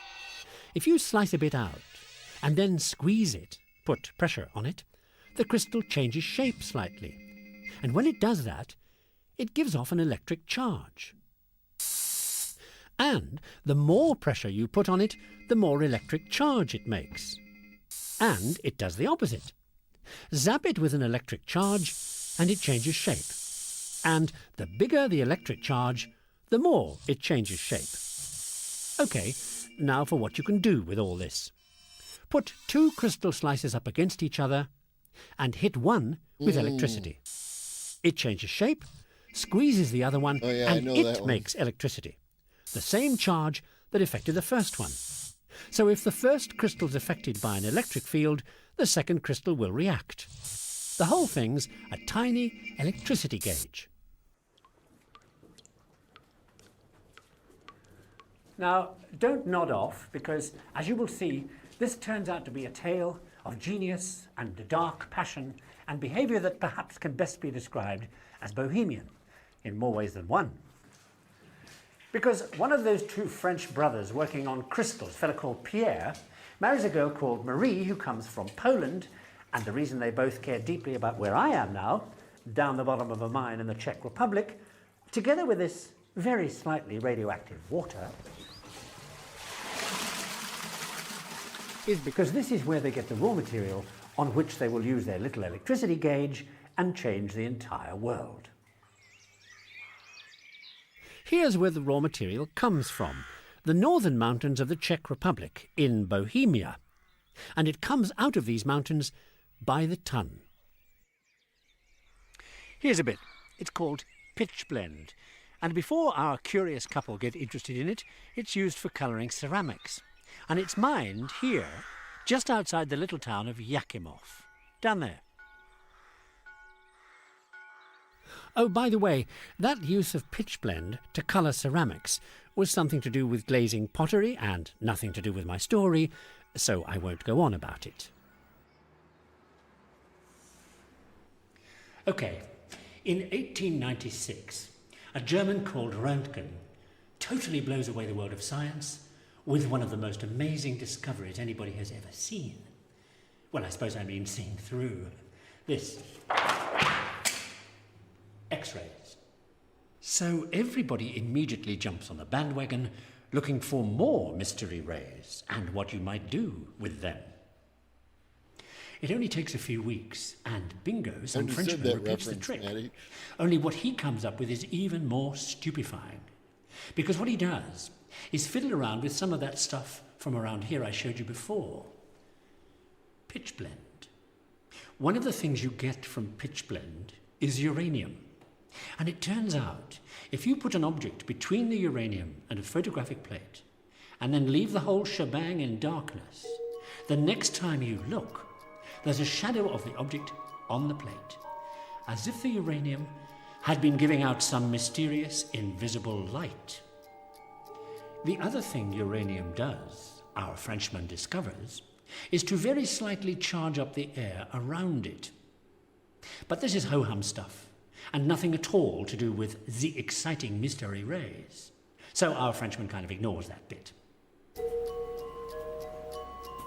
But not that Franco-Polish couple I mentioned, Marie and Pierre, family name Curie, who, you will recall, are using that little crystal electricity gauge, right? In 1898, the Curies are getting concentrates of various materials by boiling and distilling them, and one of the things they do that to is pitch blende. And their crystal electricity gauge identifies an amazingly powerful electrical charge in the air all round the stuff. One night, they pop into the lab and there's the sample glowing in the dark. The world gets radioactivity, and they get the Nobel Prize. Soon, everybody's decided slightly radioactive water is good for your health. Speaking of health, unfortunately, Marie's husband Pierre is killed by a truck not long afterwards. 5 years later, the widow Curie is sending out loneliness signals to the guy who has been their lab assistant for years, a fellow called Paul Langevin, who gets the message, and in no time at all the two of them become a bit of an item. And a national scandal. Because back then, widows are not supposed to send that kind of signal to unattached men. Of course, given what Langevin is about to do with the Curie's little crystal gizmo, receiving signals is right up his street.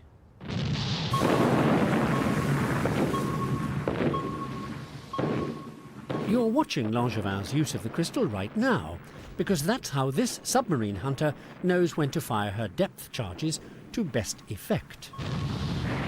Because thanks to Langevin and what's called the Langevin sandwich, the ship knows she's sailing over the top of an enemy sub. Here's how. Attached to the hull of the ship is a small kind of dome structure, and inside, that Langevin sandwich I mentioned. A slice of crystal sandwiched between two plates of steel.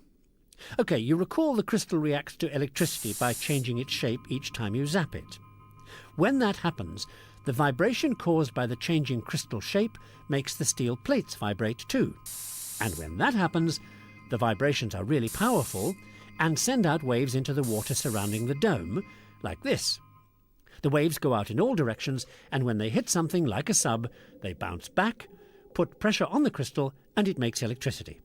And that's what generates the pinging noise that tells the sub hunter where the sub is and what to do about it. What up, Barkeeper Jay?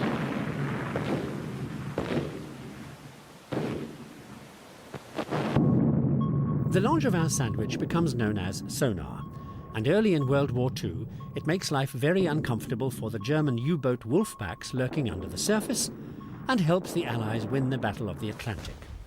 By the end of the war, thanks to sonar, the Allies have sunk 782 U-boats, or forced them to surface to surrender. Mind you, in spite of that, the wolf packs take their grim toll. Over 23,300 merchant ships get sunk between 1939 and 1945. Here's one the U-boats didn't get, the USS Jeremiah O'Brien, the only one of her kind still in one piece, anchored in San Francisco as a tourist attraction. She's a special kind of ship, designed to carry supplies and American troops to Europe through thick, thin, and wolf packs. Not very impressive looking, is she? But you should hear what they say about her at the time. When the project to build these ships is announced, they are referred to by President Roosevelt as, quote, dreadful looking objects, unquote. And to add insult to injury, when they are launched, they have no radio detection finders, no fire detection equipment, no emergency power generators, and no lifeboat radios. But with a war on, the name of the game is fast, and above all, cheap. They're cheap because they're standardized. Every single one of them is exactly the same. You go from one ship to another, and you don't know you've left. And that's because Nobody's ever built a ship this way before. The shipyards that built the Jeremiah look more like car plants, where they literally assemble a ship from 30,000 parts made in 30 different states. Okay, let me do a quick catch-up. We're here assembling wartime ships because the Curie's crystal electric gauge got used by Langevin to develop sonar that helped to knock out German U-boats attacking the ships you're looking at being put together faster than the U-boats can sink them. The first ship takes 257 days to get built. By 1942, they've got it down to an incredible 15 and a half hours. They carry 9,000 tons, go at 11 knots. I expected 30 days, and then he said 15. Oh, 15 days, and then no, 15 hours. And it's like, what? And nobody thinks they'll last longer than 5 years, even if a U-boat doesn't get them first. All in all, they build 2,710 of these ugly tubs, and between them they save Britain and tens of thousands of lives. Thank you. And if I tell you that the first one to be launched is named the Patrick Henry, you'll know what these ships are called. Liberty ships. If you take a careful look at this Queen of the Sea, you'll see why back in the 1940s putting a ship together that way is such a calculated risk, and why they managed to put them together so fast. Because at the time, they're doing something nobody's ever tried before. The Liberty is an all-welded ship. That's another reason why during World War II, this ship is such hot stuff. The point about welding a ship is it's faster than joining the bits together with rivets, but not as strong. Okay, oxyacetylene welding. The oxy stands for oxygen, and the acetylene I'll get to in a minute. But the thing about mixing oxygen and acetylene is the flame. It burns at about 4,000 degrees centigrade, 1,000 degrees hotter than any other gas will give you.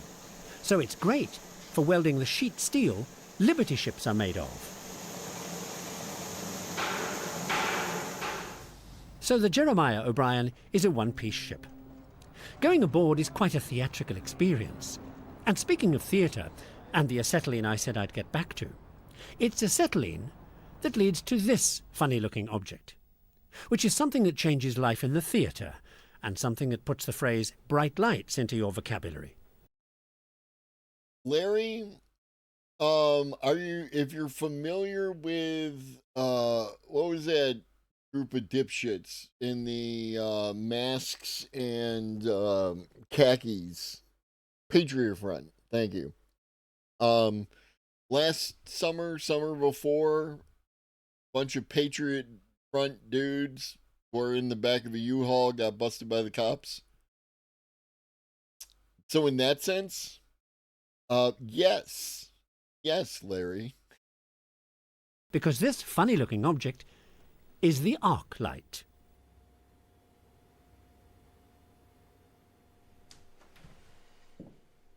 Okay, now for a quick burst of mysterious 19th century chemistry. You get acetylene gas by slowly dripping water onto calcium carbide, which some guy discovers you can make by banging high voltage electric current into a mixture of lime and coke. You deliver the current through a pair of carbon rods and do the whole thing in something called an electric arc furnace. This works on the same principle. Look. You run electricity through each of these two carbon rods, and then you slightly separate them. And when you do, you put on your sunglasses.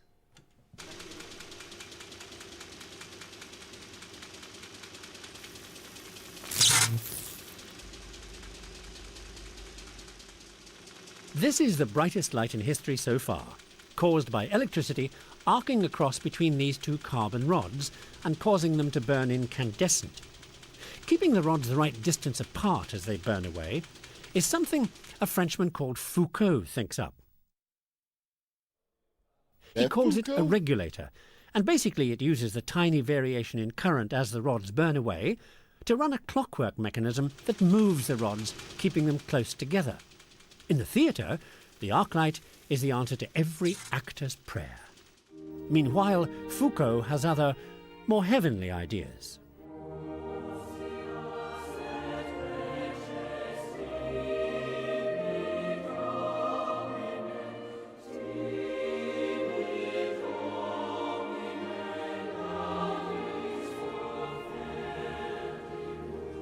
The other thing Foucault does can only be described as cosmic. The first proper experimental version of it happens here, in the Pantheon, in the centre of Paris. And it's one of those science discoveries that gives you goosebumps. Foucault takes a heavy ball and attaches it to a great long wire and makes sure the wire isn't twisted. Then he pulls it off to one side and fixes it to the wall with a piece of string. And then, to make sure nothing will influence the swing of the ball in the slightest way, he burns the string. The string burns through, snaps, and the ball starts to swing. Now, here's the bit that boggles the mind. If we move our camera so that it stays in line with this ball, and we do a bit of time-lapse photography, and I sit as still as I can, you'll see what Foucault saw.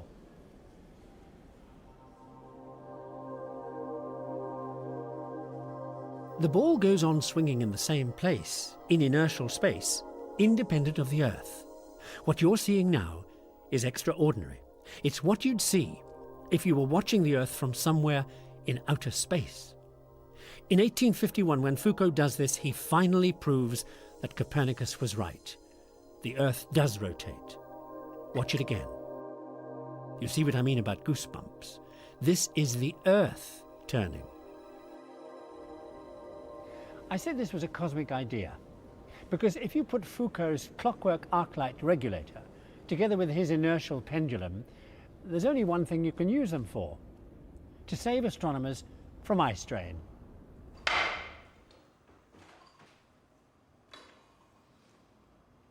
Put yourself in the astronomer's place, staring up at the nightly show whizzing by.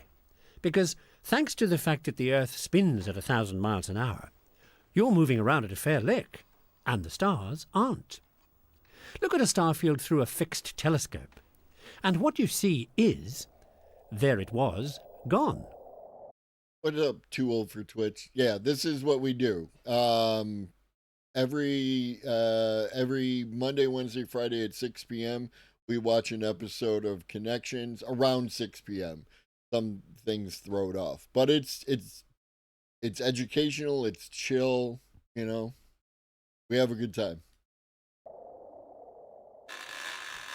Foucault's doing that inertial pendulum thing of his and realizes that the trick to stargazing is to use a clockwork regulator, remember the arc light, to turn a telescope the opposite way to the Earth. So heavenly bodies stay in the frame just long enough for Foucault to do what he does next. Take a photograph. In 1845 he gets the first clear shot of the sun, and then 6 prominences later, this, the solar corona, and these things here called prominences, which people have always thought were optical illusions. Foucault's photo shows they're real.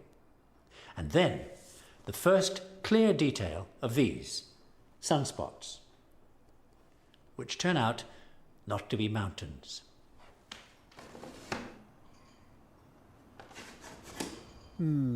Where are we? I mean, in the story. Electric crystals help Pierre and Marie Curie discover what they call radium, and then Langevin uses the crystal to develop sonar that helps save Liberty ships, put together with welding techniques using acetylene made with carbon arcs, also working in arc lights, with clockwork regulators built by Foucault, whose pendulum helps him to take pictures of solar eclipses. And astronomy really takes off. Look. With tracking telescopes, you can take precise enough photographs to spot the smallest changes between one photograph and another. You overlay the pictures, and it's easy to see what you just missed. Watch this spot again. See? And then you can overexpose the photograph and even very faint stars become visible. And you can really start to enjoy that wonderful nightly show up there. And speaking of shows, that's where Foucault gets his photography from in the first place.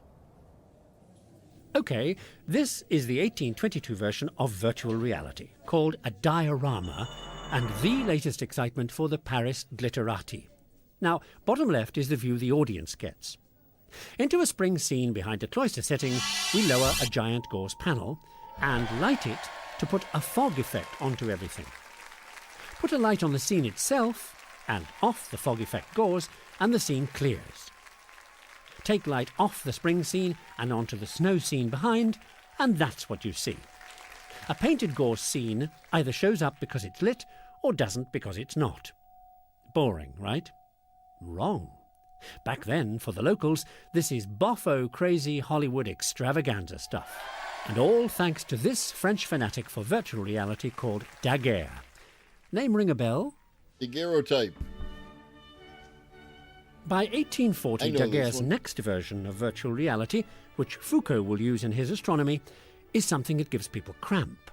Well, they have to keep still for so long if they want to enjoy the latest rave experience, which is to have their daguerreotype taken. Daguerre's amazing new invention becomes an instant worldwide craze. You take a silvered copper plate out of its case, in darkness of course, expose it to the scene, and then utter those immortal photographic words, "Stay very still, please," and start counting. 1, 2, 3. Developing the picture goes like this. Put the exposed plate in iodine vapour to get a film of silver iodide on the plate. Now put it in mercury vapour that only sticks to the bits hit by bright light. Dipping the plate in hyposulfite washes off the bits not mercurized. Wash everything with distilled water and you get the world's first photograph. And it costs so much, it comes in a frame. Now, all the magic ingredients Daguerre uses are known to any chemist at the time. Mercury, distilled water, silver, copper. But there's one new chemical in the mix. Iodine, discovered thanks to a recent accident. Now, you know iodine has all kinds of healthful properties. This is ironic, given the job of the guy who discovers it. He kills people.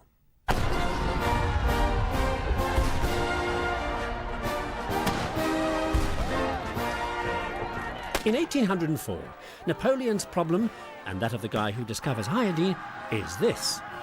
The way to win wars is with gunpowder. Key ingredient, saltpeter. Problem is, it's an import, and you can't import when there's a war on. So the French have to make saltpeter themselves.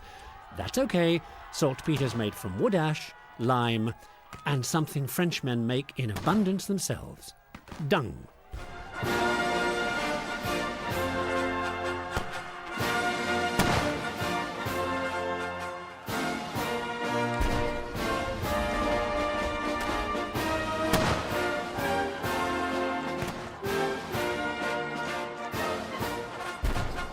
Standing guard over the nation's prime resource, French troops collect enough, raw material to ensure that their chance of victory has not gone down the toilet. And then the guy who's making the gunpowder hits a snag.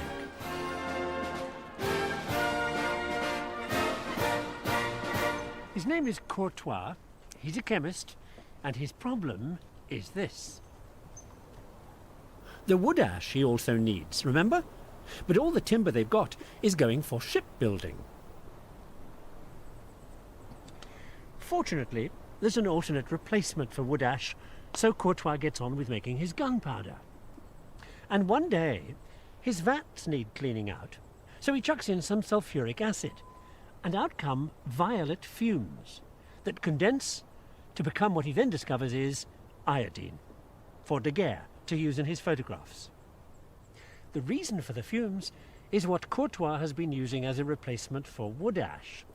Where from? Well, find any beach. This one, for instance, in northern Scotland, where a lot of that wood ash replacement comes from. thanks to the fact that the 18th century Science used to be different, Samsons. You know, they just raw dogged reality and then wrote shit down. Scottish All roads lead to Scotland, Pharaoh. nobility are pretty fed up with living in crumbling ancestral homes with no heat or running water or lavatories. Nope, they'd rather be enjoying the high life down in London. But with no money, no way. And then the wood ash crisis strikes, also in Britain. Well, look around, where do you see trees? And then, yippee, it turns out that the Scottish coastline is positively choked with something else you can use to make wood ash. Seaweed. All you have to do to make yourself a fortune is persuade all those penniless, starving and unemployed peasants who live on your land to collect it for you. This is the easy bit, since the law at the time prevents them from emigrating to a better life in America. They're desperate for any work, and most of them owe you rent. So in no time at all, they're down on the waterline cutting kelp off the rocks. Kelp is the type of seaweed in question. And turning it into money, that is, wood ash, is a piece of cake. You just, well, burn it in pits, and then pile stones on top to compress the ashes down, which is why making money with kelp is a piece of cake. Because what comes out is cakes of wood ash. Ship these off to the factories in England, where they grind the cakes into a fine powder which they call potash, and Scottish aristocrats call money for jam. The profits from this local slavery are so humongous that soon some Scottish castle owners have enough cash to spare to build more castles, with no heat, running water or lavatories, in which they don't have to live, because now they're having fun spending the rest of the profits down in London. Hey, what can I tell you? Most of these guys went around in skirts. So, thanks to the kelpers, the ash crisis is over. So, gunpowder makers can get on with manufacturing their saltpeter. And something a little more meaningful can happen. I refer, of course, to that minor event, otherwise known as the Industrial Revolution, for which potash is essential, especially in the underwear business. See, down south in England, 3 decades of hot Indian summers has meant great harvests and cheap food, so spare cash to buy a knockout new foreign fabric called cotton. Once you get the natural grease out with a solution of potash, you've got a really comfortable, cheap, lightweight cloth, if certain production problems can be solved. So solved they are, by machines, hence the Industrial Revolution. And this is also one of those chains of events where technology solves one problem and creates another, which gets solved and creates another, which gets solved and creates another, and so on. Problem number. I'm just disappointed that none of you said, if not skirt, then why skirt shaped? Right? Like, that's the meme you kids are into nowadays. Number 1, make more of this new wonder cloth, but for the same amount of money.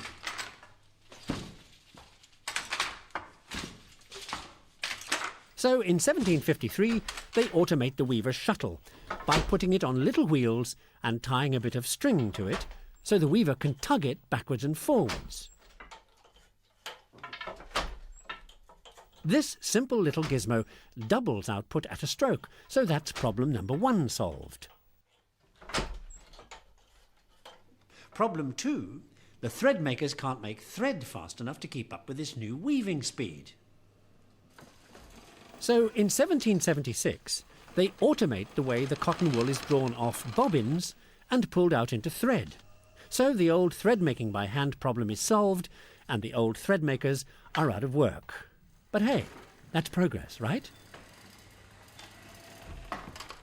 Problem 3, they've got to make more stuff. So in 1771, a new thread-making machine pulls the thread out and twists it into yarn. Problem 4, the market's differentiating. Some people want even finer cloth for that fancy new idea I mentioned earlier, underwear. So, in 1779, somebody sorts that one out with a really nifty trick. Run the thick thread between rollers going at different speeds so that when it comes out the other side, it's much finer. And finer thread, of course. All right. Let's, let's be cool. Of course, means finer fabric. Problem 5, the real problem, demand goes through the roof. Let's respect other people's cultures, okay? Right? We respect other people's cultures, and that includes the Scots and their kilts, of which I have one of my own. And all this thanks to those Indian summers.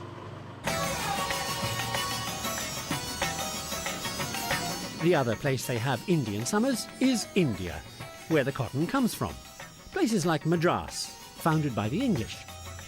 Okay, a quick catch-up again. Electric crystals, sonar, welding, arc lights, pendulums, dioramas, photographs, iodine, gunpowder, seaweed ash, and cotton from India. By 1790, the stuff is leaving here for Britain by the ton. No, skirts are good. Skirts are great. And kilts are great. And it just there is a cultural difference between a kilt and a skirt, and especially there's actually generally two different kinds of kilts. There's the big one that's an entire huge 12-foot piece of tartan that you end up. It's the one you see when they wrap it up. If you've seen Rob Roy, and maybe also in Braveheart, I feel like she put his kilt, but I could be conflating the two. And to refer to it as a skirt in a mild ribbing way is one thing, but to drive the point home, it goes beyond what is necessary. You know what I mean? At first, it's finished articles like What up, shirts Elron? going back to England for the rich to wear. But as all that Industrial Revolution textile machinery gets into high gear, back in the UK, we're into mass marketing. And that's a very different story. See, this may all look very picturesque, but you just know it isn't going to keep up with production lines and steam-driven machinery and order books. I mean, the Indian growers can't guarantee a crop, the packaging falls apart, and with roads the way they are out here, regular delivery is in your dreams. None of which helps British cloth manufacturers, tearing their hair out because they've got a market growing like topsy.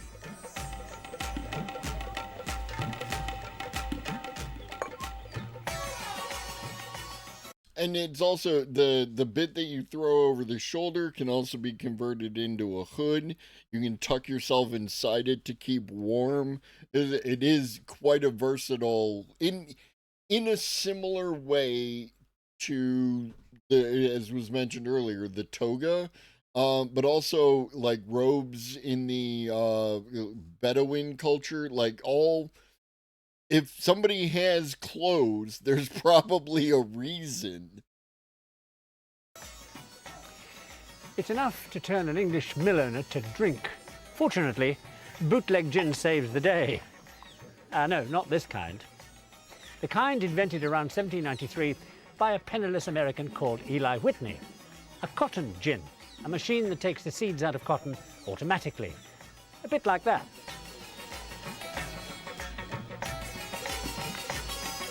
They got around to the cotton gin, okay? Whitney's gin de-seeds cotton 300 times faster than a human can, so the price of American cotton goes through the floor. And then when everybody bootlegs Whitney's gin, so does the price of a gin. And that's the end of India. That switch to cheap American cotton really boosted the economy of the southern states and expanded cotton growing until there was almost nothing else going on there. None of which helps Whitney very much, who early on has switched from gins to muskets anyway, and a new French idea for making guns with interchangeable parts, so that if a bit breaks in battle, you just slam in a replacement. Well, this idea finally makes Whitney a lot of money. And given the fact that everybody has pirated his gin idea, and getting in debt and practically starving, he must have thought it was about time.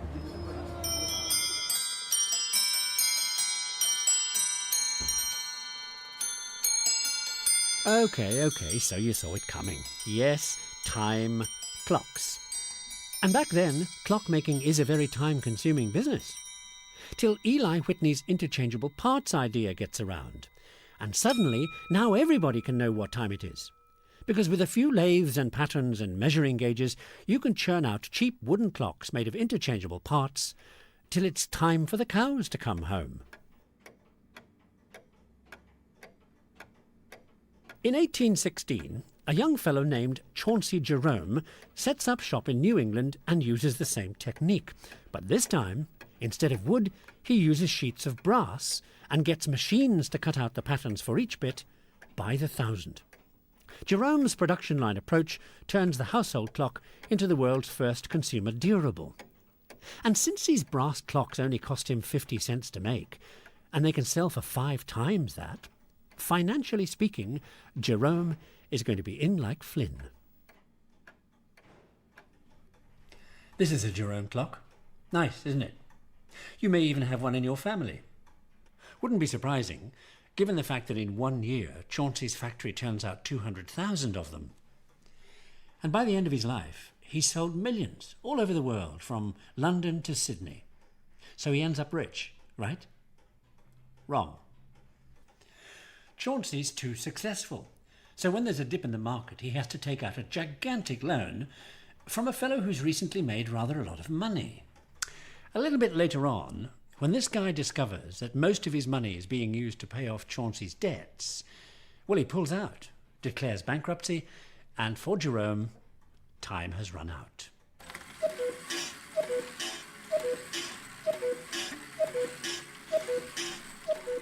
And on that note, how's our schedule?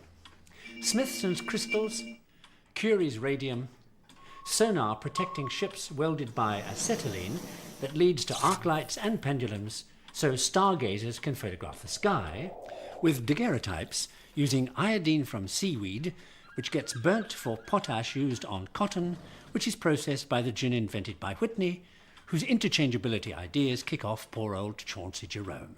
Meanwhile, Jerome's erstwhile backer, the man who pulled out, remember? He's a real sharp type, a man known as the man who pulled out. Prince of Humbug, a person for whom the ups and downs of the investment world are just one big 3-ring circus.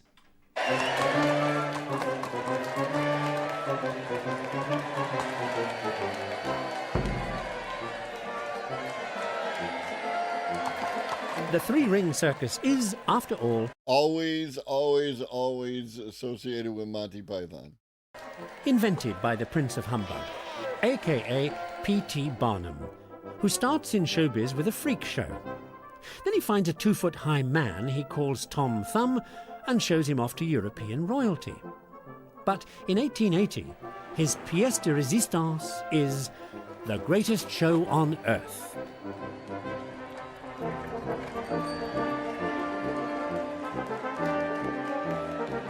Earlier on, in 1850, Barnum makes a good deal of money as the American tour manager for the biggest thing in music maybe till Elvis, an opera singer known as the Swedish Nightingale. Jenny Lind, one of the greatest singers who ever lived. Miss Lind's tour is so successful, people buy tickets just to buy tickets. Of course, the whole thing is brilliantly stage managed by the Prince of Humbug himself, who takes a hefty cut. The phrase musical notes takes on a whole new meaning.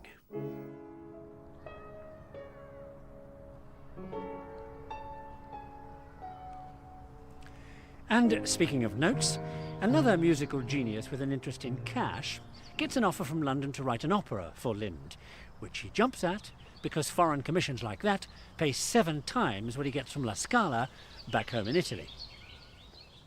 Giuseppe Verdi's opera, starring Lind to the usual rapturous audiences, is called I Masnadieri. And if you've never heard of it, that's because some people say without Jenny Lind, it would have bombed. Point is, what it says about Verdi Like, he gets away with a lot. I'm not saying he isn't one of the greatest operatic geniuses of all time, but what he tends to write about, given what's going on at the time, is, to say the very least, dangerous lunacy.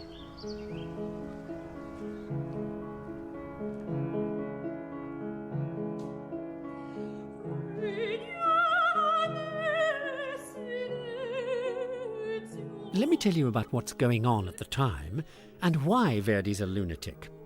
In 1847, when he and Lind get together, the Austrians are occupying Italy, right? So here's Verdi writing stuff with choruses called Long Live Italy, and storylines about the Israelites in captivity, and arias about the fight for freedom. One opera, Joan of Arc, is about how to chuck out an occupying power. Okay, he's camouflaging it all by setting the things in France or Israel or even America. But you'd have to be tone deaf not to get the message behind Verdi's political pitch.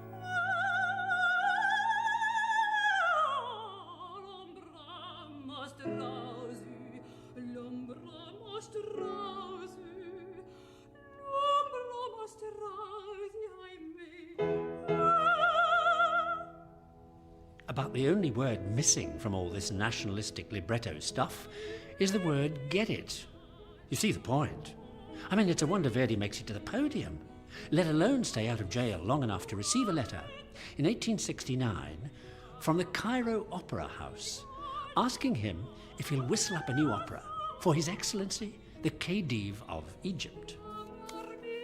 Here's the man himself, who probably has 3 reasons for asking Verdi. Number 1, Verdi's famous, and the Khedive is not. Number 2, this guy, the Khedive's boss, Turkish Sultan Abdul Aziz, who has the Khedive well under his thumb, and the Khedive wants out from under. Besides which, the Khedive is keen to make Egypt look less like a third-rate run-down dump, which at the time it is. So the offer to Verdi is, do something Egyptian and nationalist, which, as you know, Verdi's good at. And as regards the fee, well, it's kind of open your wallet and repeat after me, help yourself. So Verdi obliges, with the most successful opera ever written and called Aida.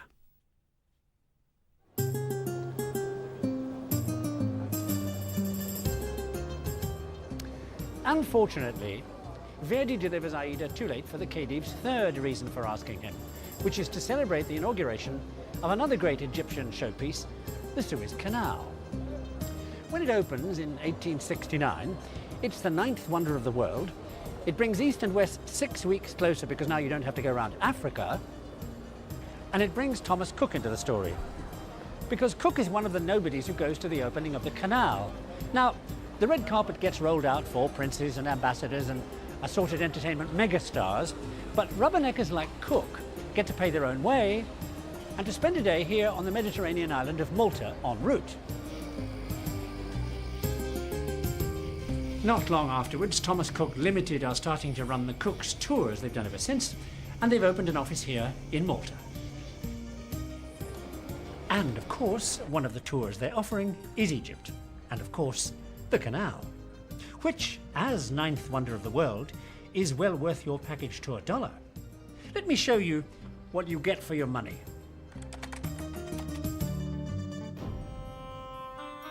Here it is, the high-tech amazement of the age, 100 miles long, starting at an unknown village that becomes Port Said, then through the desert, hitting various lakes on the way, one of which gets a new town named after the Khedive, Ismailia. Then through a final ridge, and the Mediterranean is finally joined to the Red Sea. 25,000 labourers, 10 years to build, and runs Egypt into so much debt the Khedive has to sell his shares. A lot of new harbours are built, as well as a lot of new lighthouses. They even build another canal, all the way from the Nile, to provide drinking water for the workers. But the thing about the Suez Canal is, there may be no question that historically speaking it's the greatest idea since shish kebab. The question is, whose idea? The French engineer who actually builds it is a guy called Ferdinand de Lesseps, who has a great "I thought of it first" row with another engineer. And his hero is yet another Suez Canal wannabe, who by the strangest coincidence has a couple of brothers here in Malta. And this third person also claims to have designed the canal. Name of Henry Saint-Simon, a curious character to say the least. At one point, Saint-Simon shoots himself in the head 6 times and survives. Then he invents a new version of the Catholic religion strictly for business, to say the least. At one point, Saint-Simon shoots himself in the head 6 times and survives. Then he invents a new version of the Catholic religion strictly for businessmen, and finally he comes up with a totally new scientific view of history. Now, Saint-Simon's secretary, a fellow called Auguste Comte, another loony, and the last, I promise, regards Saint-Simon as a kind of world-class genius, the guru of all time. Speaking of which... You know what? This actually makes me feel much better. Because when people like Curtis Yarvin come about and like there's, there's that kind of like weird behavior and the weird rich people who support them and everything else. It's happened before. It's happened before. It's not some weird new thing. It's a weird old thing. Not that bad. India.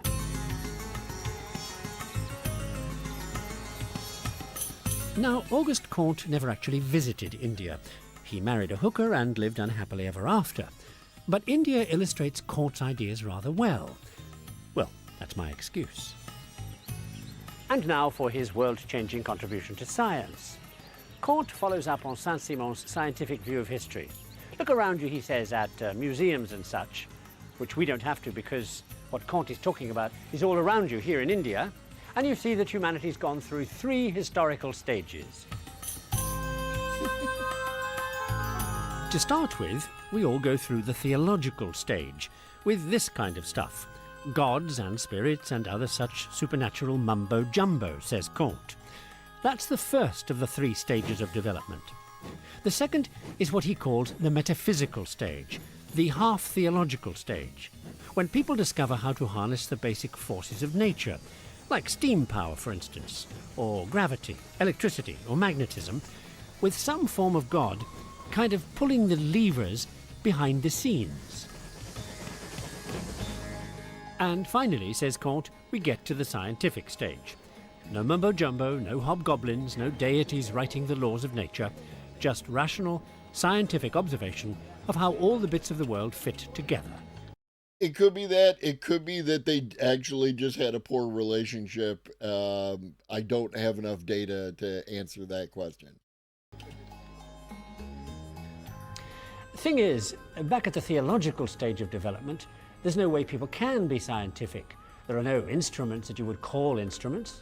And since nobody believes in stuff like natural laws that can be investigated, there aren't. And they don't. At the metaphysical stage of steam power and such, they just don't have the science to find out what the mystery forces of nature actually are, so they leave that side of things to God. On humanity's great journey from the past, says Comte, all you can ever say is people at different times see things differently. And he clinches that argument like this. The ultimate science has to be a science that looks at the individual view that each individual has, and at how all the individual views add up to how a society works at any one time. So the ultimate science has to be the science of human behavior, which Comte invents and calls sociology.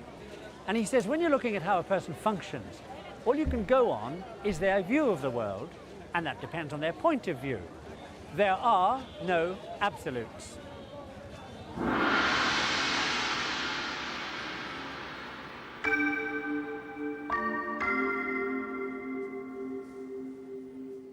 On the subject of absolutes, Buddhism's all about that. You know, no absolutes. No center to the universe. Nothing but, nothingness?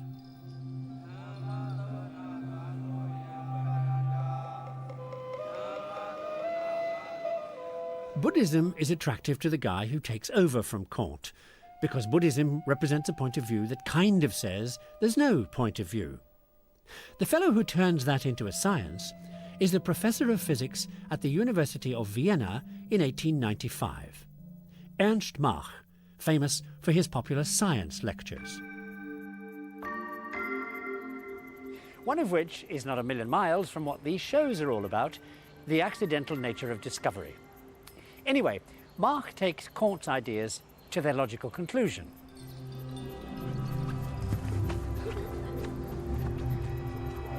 First of all, Mach looked at how you view the world from a sensory point of view, by whirling people around blindfold and seeing what that does to them. West Course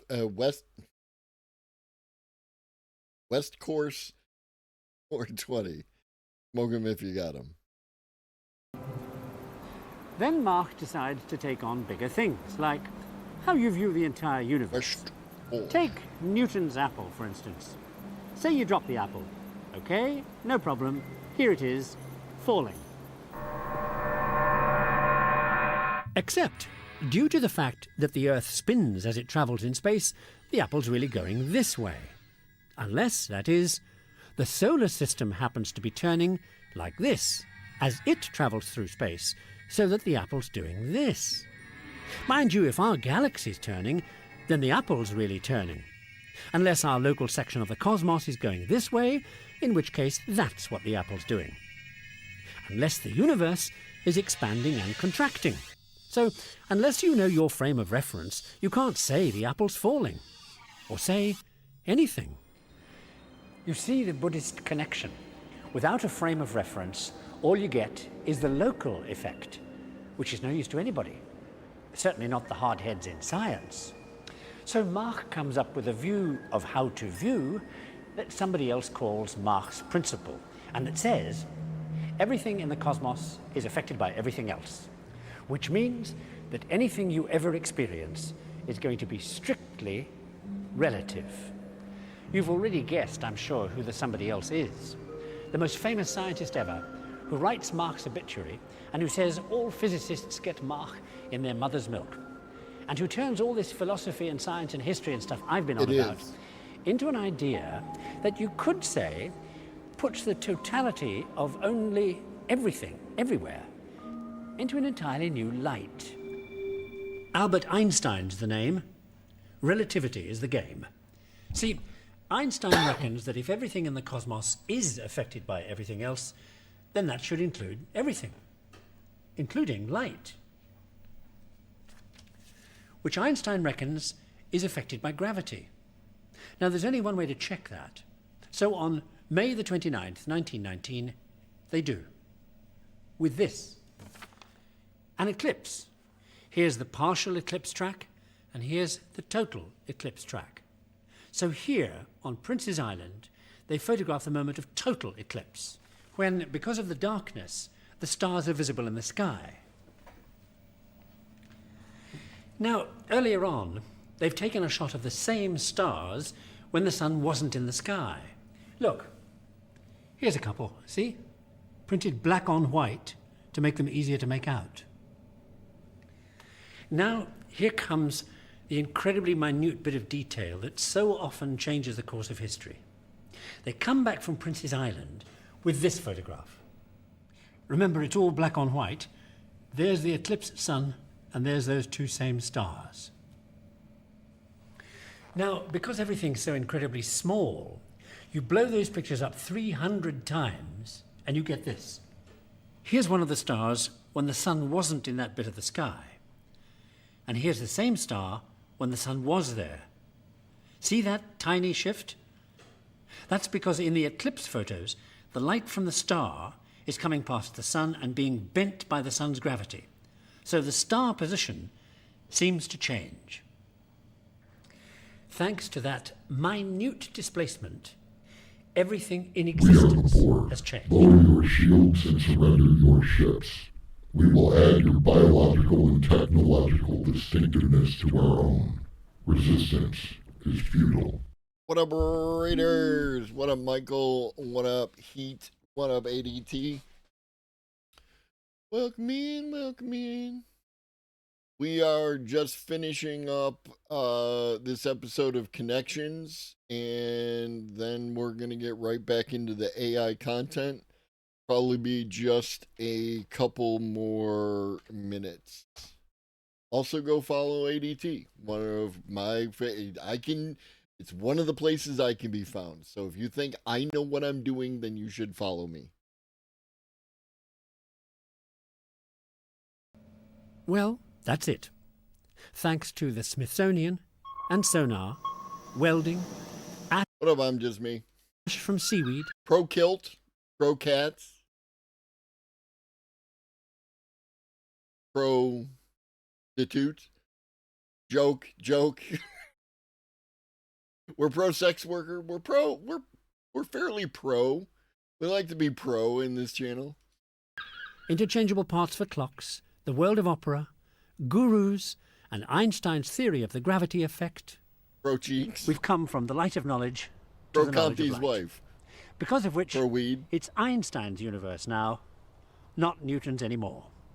So you can Pro Antifa. drop the apple. Productive. All right. And that's it. I hope you enjoyed this episode of Connections. Next episode of Connections will be Wednesday at about 6 p.m. In the meantime, we're going to get back to some AI. Y'all want to see a flying motorcycle? That sound fun? Y'all like flying motorcycles?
Yeah, so I mean, cool. Bunch of questions, right? One question being what was asked was like what kind of range. It's either I mean, something that size is going to have a very small range, right? Or short range. Um, Another thing is, does it actually exist? It looks like it could be real. Um, but these days,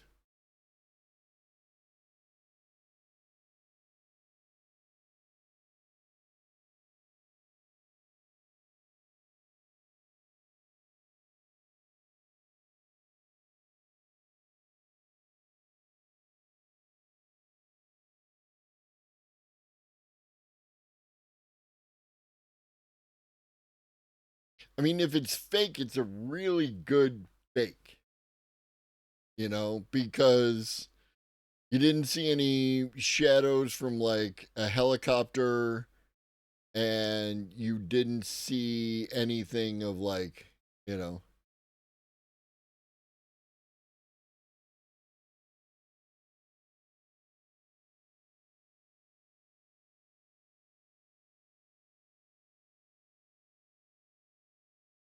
But is it possible?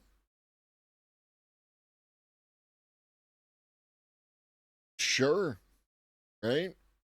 It's just you just have to get enough thrust out of there in order to keep it up in the air. You know what I mean? It's a little helicopter. And then it's a matter of like, what's it last? Like 5 minutes? 10 minutes? You know? Is it super loud?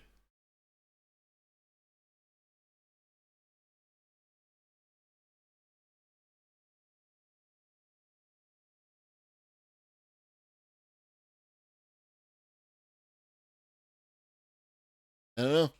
We shall see. We shall see. Keep an eye on that one.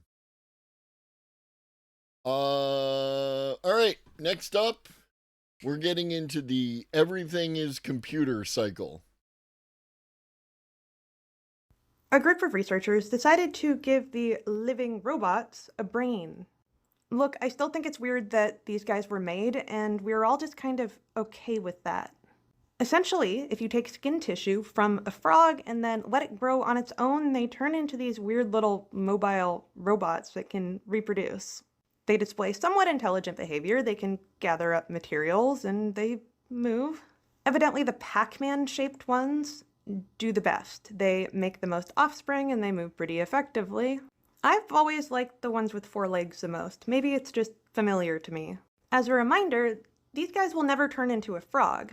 They stay weird. This research group decided to take it a step further and see if they could give it a brain. They transferred neural cells into the developing xenobot, and they're calling these neurobots. After transfer, the neural cells will start to develop into a structure, and they end up larger than the regular xenobots, and display more complex behavior. In fact, they actually act very much like early tadpoles. Even weirder, they developed their own version of sensory organs. Those little projections you see, those are neural structures that are functional and seem to be experiencing the environment. They go out from the center of it to the outside. That was a really strange finding, that adding neural cells would try to become something akin to sensation.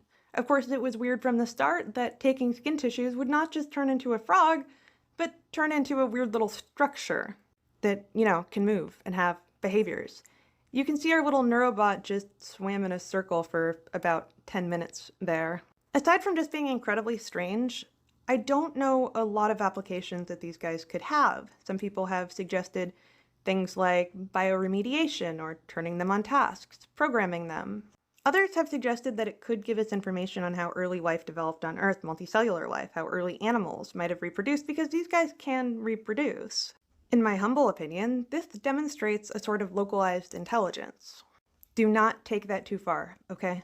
This demonstrates some local behaviors of cells, granted it is in a frog. Every cell has programming, it knows what it's supposed to do, and in the absence of a body, it can still become something.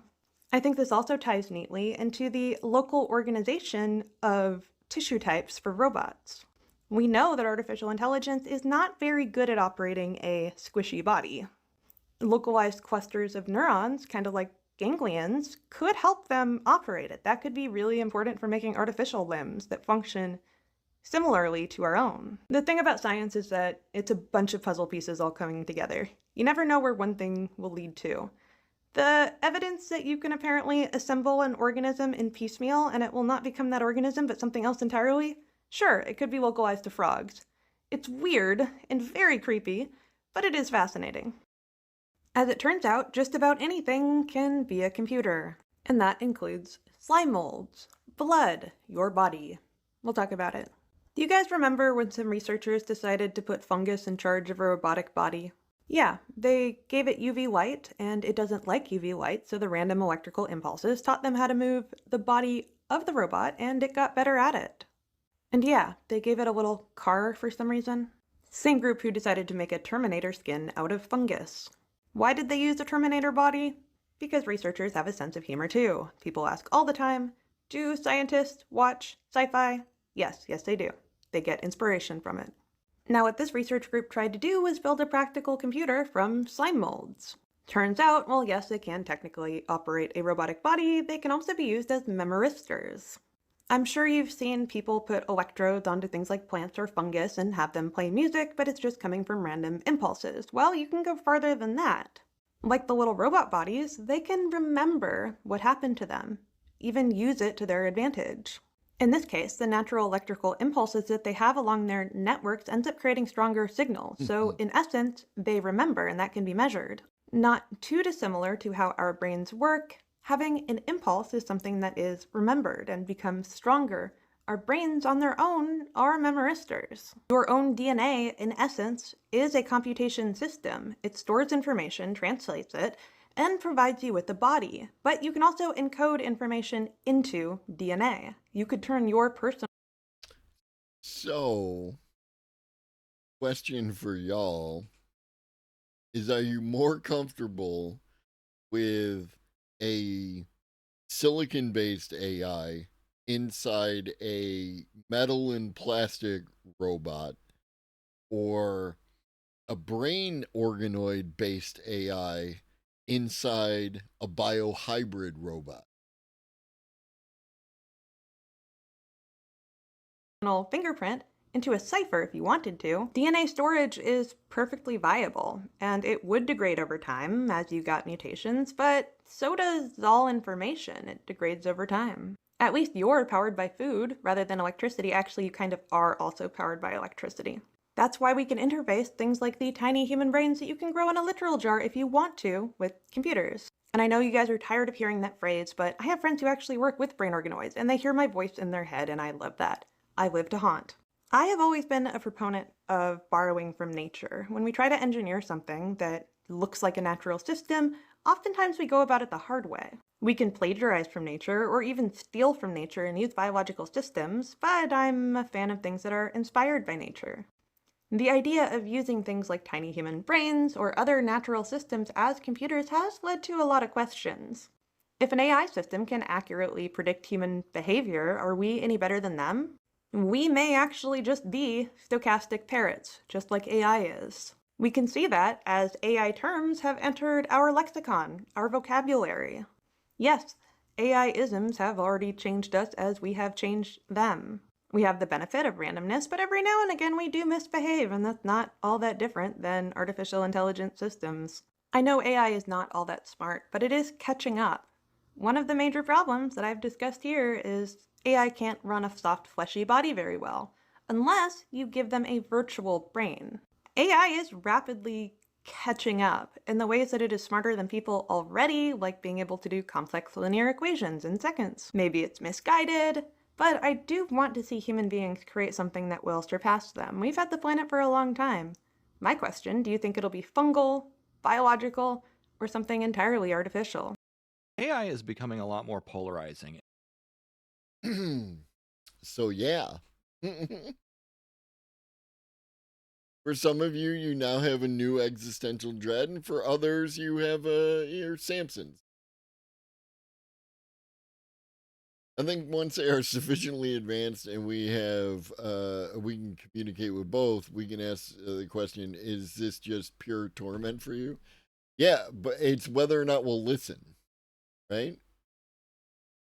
It's whether or not we'll listen. All right, we're gonna check in with our friend Dave Shapiro, and he's got a new video. AI won't magically save us. Let's see where he's gonna go with this. AI is becoming a lot more polarizing, and you've probably seen it out there. From anti AI artists and academics, there's also the skeptical and denier side is still out there and alive and well. He's got 2 dogs. Look at his 2 dogs. You know, I am friend to everyone, old lobster, until I'm not, right?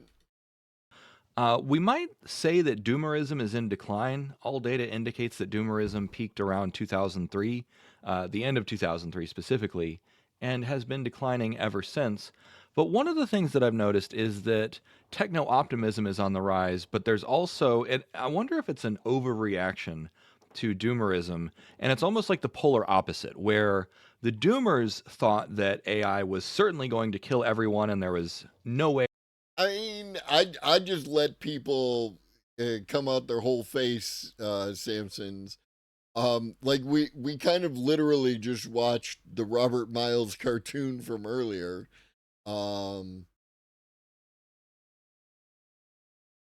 Yeah.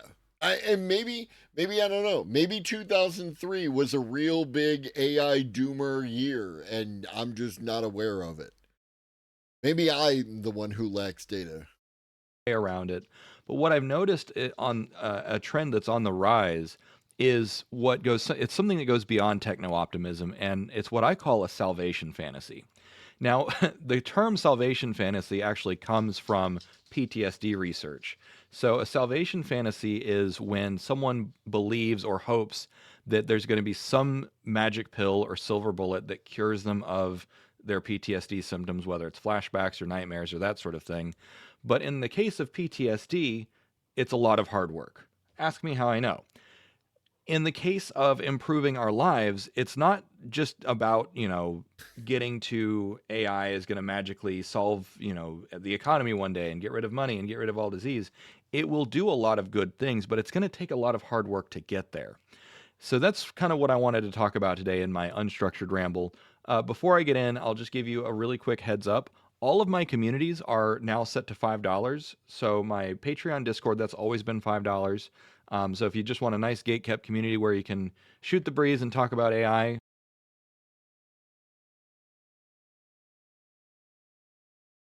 Anybody want to take a guess what happens when you financially paywall a community? What type of person that you get? Patreon and Discord is the way to go. I've also got 2 other learning peer support platforms. So one is New Era Pathfinders, which is for people trying to adapt to the new paradigm. So that's $5 now and forever, because I just want it to be a bigger community. So the more people there are, the more ideas that we kick around. And then my burnout recovery community, also $5. So with all that being said, back to the show. So I am very much like, I will just own this. I am a utopianist. So, and now of course people say like, oh, well,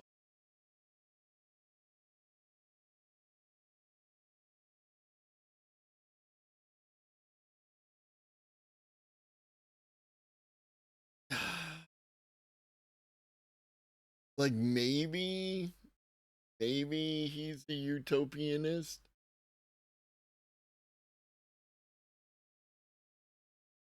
Okay, I'm doing the thing again.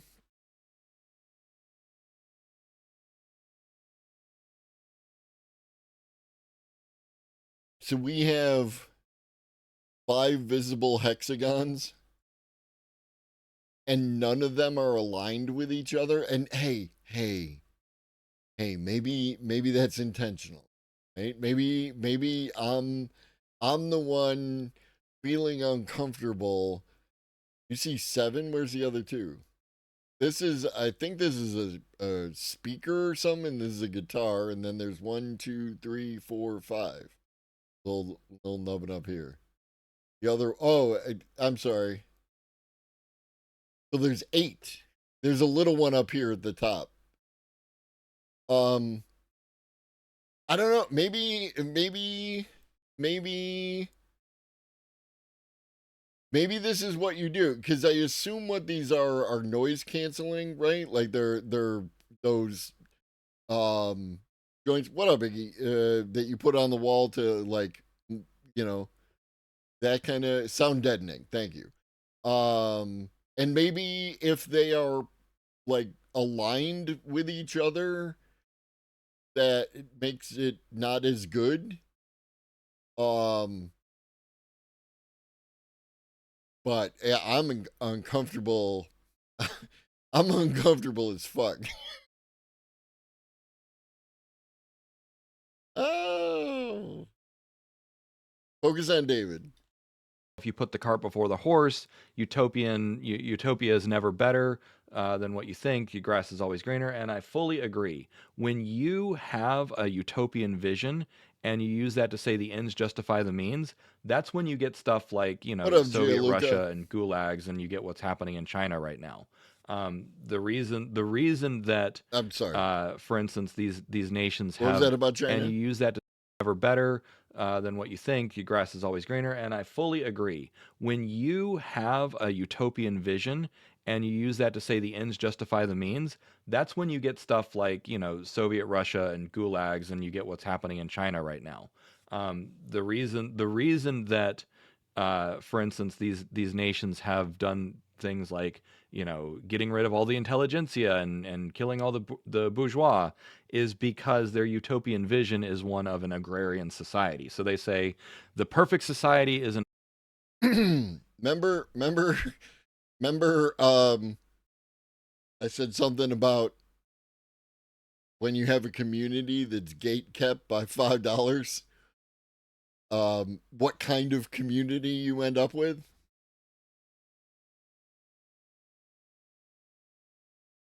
agrarian society, so therefore anything that stands in that way needs to get nuked. So I fully understand the problem, the rhetorical problem with utopianism. However, when I say utopianism, basically I'm saying basically every dimension of your life today will improve over time, and it will be mostly driven by technology.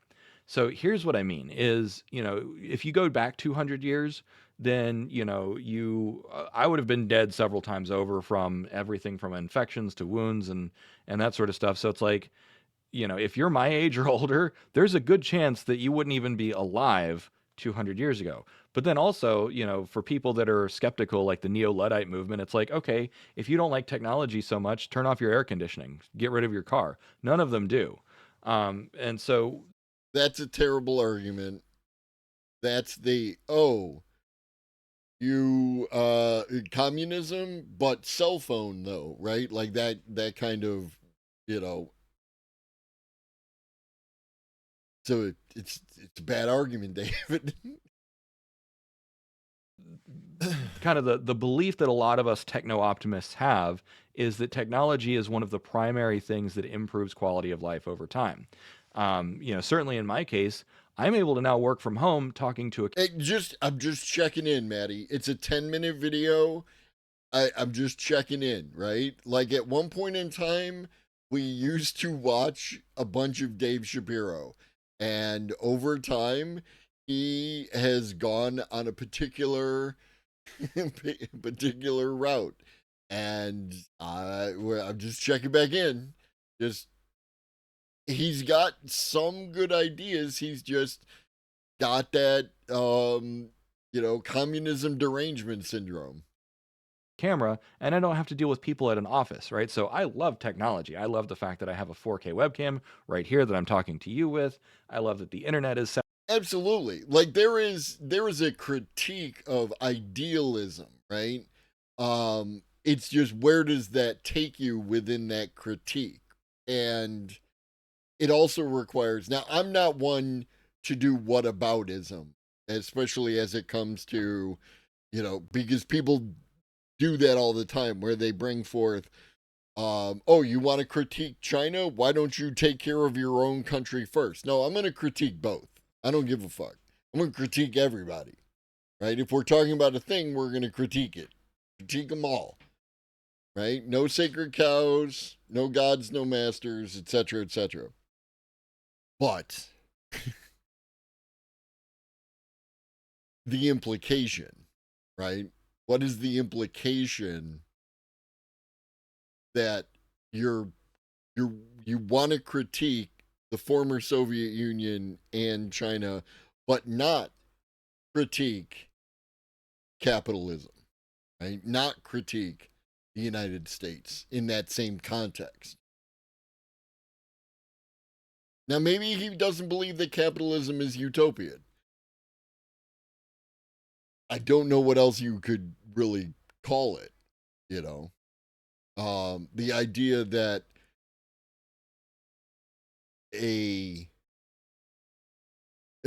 maybe it isn't. Maybe they don't refer to it that way. There's obvious flaws within capitalism that are basically unresolvable. So, no, this is Dave Shapiro, different person. What up, Timmers? Saturated, and that we all have gigabit per second internet bandwidth, or maybe a little bit less if you're on 5G or if that was real, and you don't know, you couldn't identify Ben Shapiro, then that I love that for you. I really do. Or Starlink. But anyways, you have to. basically unlimited internet access to get all the things that you want and need. And for me, that allows me to live in a much more slow-paced rural town and all that other fun stuff. So when I say utopian, I'm thinking like more of the solar punk future, which is like everyone kind of does their own thing and has a participatory economy and that sort of stuff, all the post-labor economic stuff that I've been working on. And if you're new here, post-labor economics is the idea that we're going to decouple economic growth from human activity. So as Jeffrey Hinton said, the previous industrial revolution made human strength irrelevant. This next industrial revolution will make human cognition irrelevant. So basically, we're getting to his post-labor economic stuff is pretty solid, right? It is well crafted and it's well understood.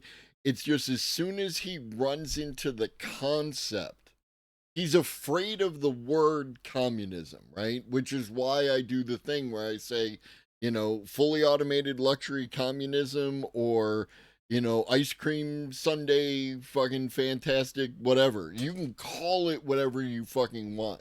It's what does it do that's actually important.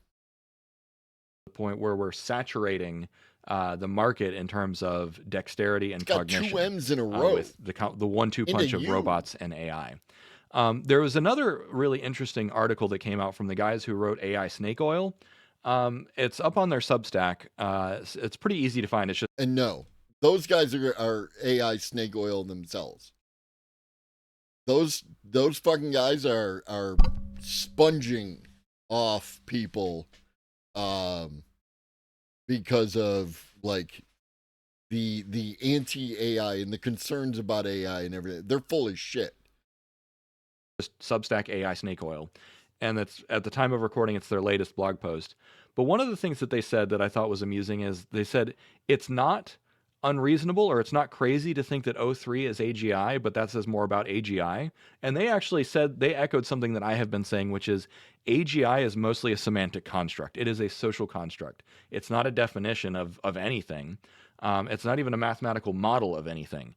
But if you look at the math, that's cope. That's cope. Right? A thing has a definition. Artificial general intelligence has a definition. It is a term. We can use it to describe something. Now, there are differences of opinion regarding what artificial general intelligence is, right? But it's not like, it's not nothing. It is a thing.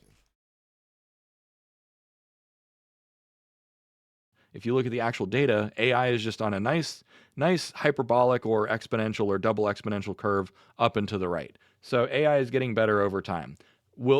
At what point do you call that AGI or ASI? I already call it AGI. I think it's going to be ASI within a year or two. The exponential curve has nothing to do with AGI. That has nothing to do with it. Those are two disparate concepts. AGI is artificial general intelligence. And by most definitions, it is the capability of doing most or all human work at or above human capability. That's it. It's not that it's not because line go up. That has nothing to do with line go up. The line go up facilitates the AGI because capabilities, but the line go up is just a indicative of the thing. It's not descriptive of the thing. Does that make sense? Maybe 3 at the most. There are some very comical things that it can't do. There was on Twitter yesterday, there was a one of those puzzles. It was like a stack of blocks with some of the blocks missing. So it was like a 3 by 5 by 4 stack of blocks with some missing. And I gave it to O3 and I said, can you figure out how many blocks are missing from this? Can you solve this problem? And it was like 13 blocks or maybe a little bit more, like 20 blocks missing. But then I was watching the thought traces and it was just going in circles and it kept coming to the conclusion. This appears that it's a 4 by 4 by 4 set of blocks. And I'm like, well, you keep getting stuck on that. And so I posted that problem on Twitter and I said, maybe what we need to do for the next era of training is give the AI Lego simulator training. So that way it has more visuospatial reasoning. So there are definitely some edges as to what it can do. The visual reasoning, the 3-dimensional visuospatial reasoning is not there yet.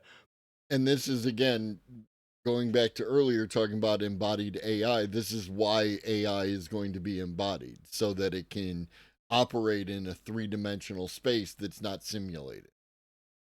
But the thing is, with simulation environments, we can generate infinite synthetic data. I mean, you connect it to Blender, you connect it to Unreal Engine, you connect it to Lego simulators.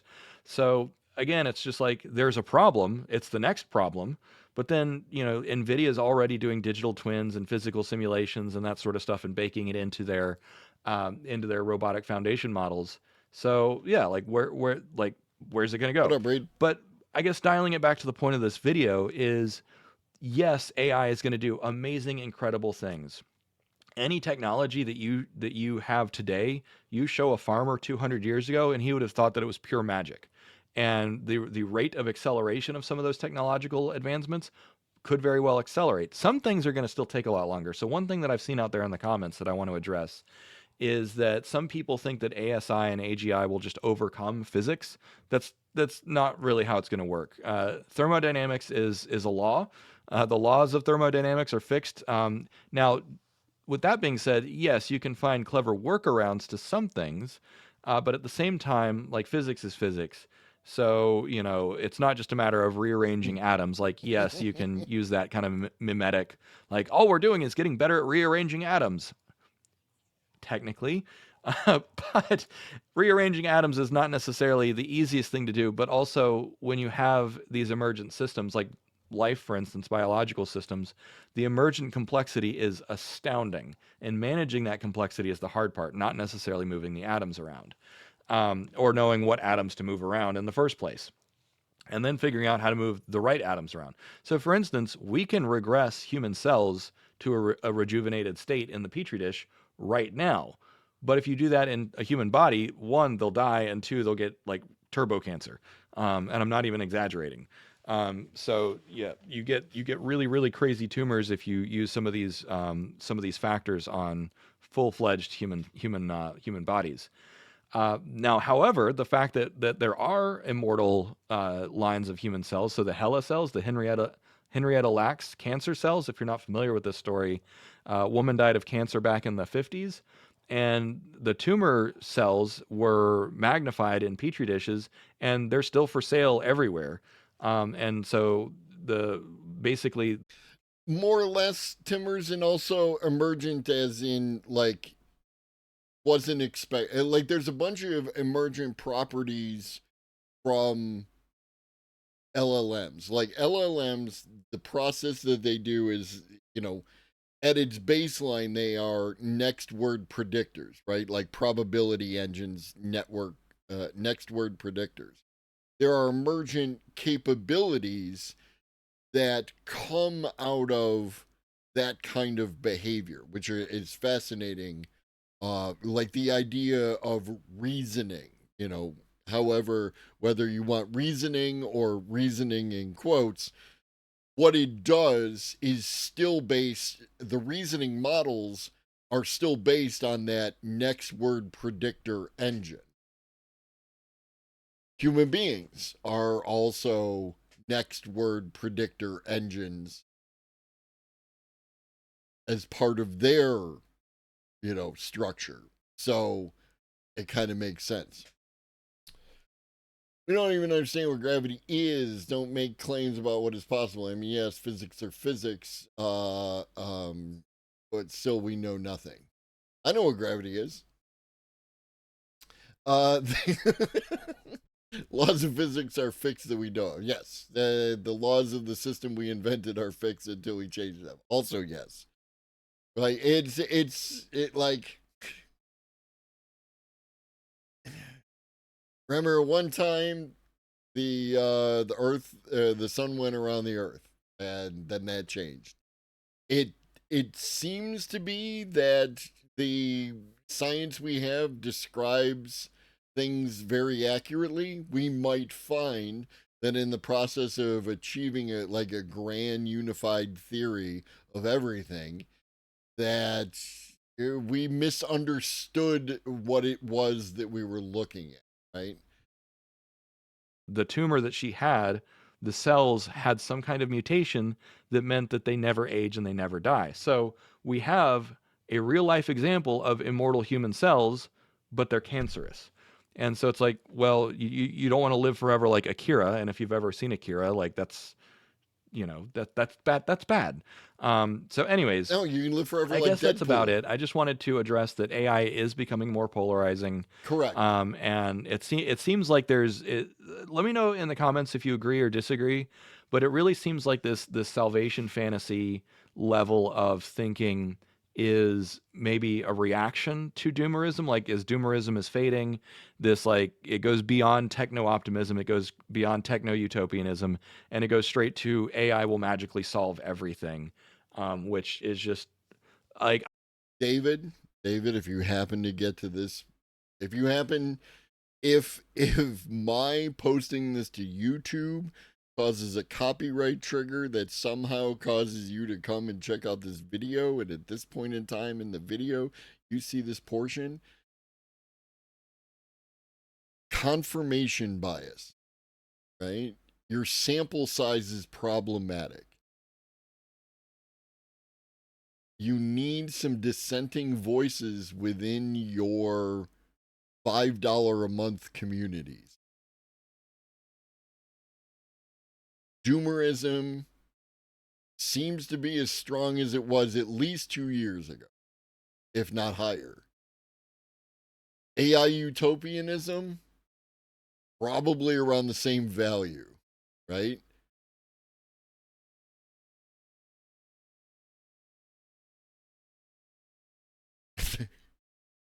It'll make a good emote. I've tried to be a little bit more reasonable lately, so let me know how that's going, and let me know what you think. But yeah, thanks for watching. Cheers. Cheers. When people think of AGI... Speaking of AGI, Dwarkesh Patel made a little video called Singularity Inc. People think of AGI, they imagine what it would be like to have a personal assistant who answers all their questions and works 24/7. But that just underestimates the real collective edge AIs will have, which has nothing to do with raw IQ, but rather with the fact that they are digital. Currently, firms are extremely bottlenecked in hiring and training people. But if your workers are AIs, then you can copy them millions of times with all their skills, judgment, and tacit knowledge intact. This is a fundamentally transformational change Because for the first time in history, you can just turn capital into compute, and compute into labor. You can turn trillions of dollars into the electricity, chips, and data centers needed to sustain populations of billions of digital employees. Think about how limited a CEO's knowledge is today. How much did the real Steve Jobs really know about what's happening across Apple's vast empire? He gets filtered reports and dashboards, attends key meetings, and reads strategic summaries. But he can't possibly absorb the full context of every product launch, every customer interaction, every technical decision made across hundreds of teams. His mental model of Apple is necessarily incomplete. Now imagine Mega Steve, the central AI that will direct our future AI firm. Just as Tesla's full self-driving AI model can learn from the driving records of millions of drivers, Mega Steve might learn from everything seen by the millions of distilled Steve apparatchiks. Every customer conversation, every engineering decision, every market response. I think it's hard to grapple with how different this will be from human companies and institutions. You're going to have this blobs with millions of entities rapidly coming into and going out of existence, who are each thinking at superhuman speeds.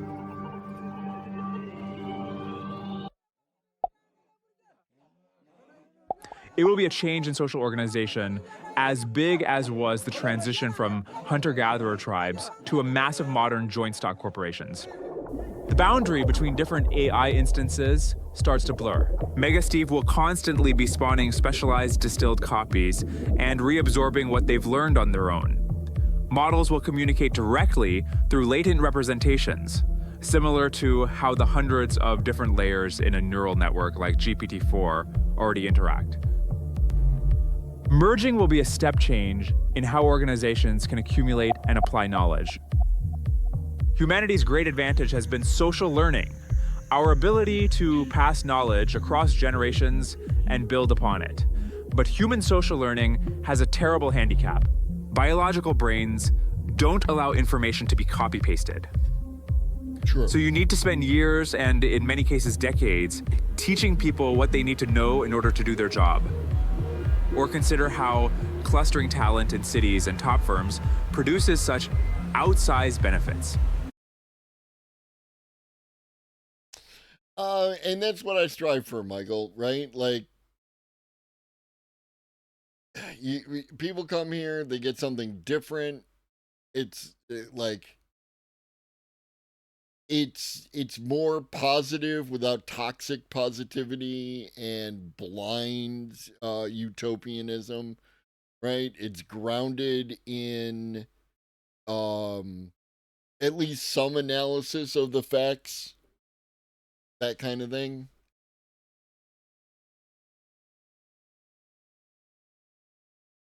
Y'all wanna I don't know who I am anymore. I'm getting too much money. Thank you, Ribbons. Y'all wanna watch Ethan and Hassan have a conversation about nothing for X number of hours? Does that sound like fun? Simply because it lowers the friction of knowledge flow between individuals. Future AI firms will accelerate this cultural evolution. With millions of AGIs, automated firms get so many more opportunities to produce innovations and improvements, whether from lucky mistakes, deliberate experiments, de novo inventions, or some combination. Historical data going back thousands of years suggests that population size is the key input for how fast your society comes up with more ideas. AI firms will have population sizes that are orders of magnitude larger than today's biggest companies. And each AI will be able to perfectly mind meld with every other. AI firms will look from the outside like a unified intelligence that can instantly propagate ideas across the organization, preserving their full fidelity and context. Every bit of tacit knowledge from millions of copies gets perfectly preserved, shared, and given due consideration. So what becomes expensive in this world? Roles which justify massive amounts of inference compute. The CEO function is perhaps the clearest example. Would it be worth it for Apple to spend $100 billion annually on inference compute for Mega Steve? Sure. Just consider what this buys you. Millions of subjective hours of strategic planning, Monte Carlo simulations of different here's the thing. And again, if you're into that kind of thing, cool. I regard it as a waste of time. Because when I look at something like that kind of interaction, and I am aware of like the whole of it, right?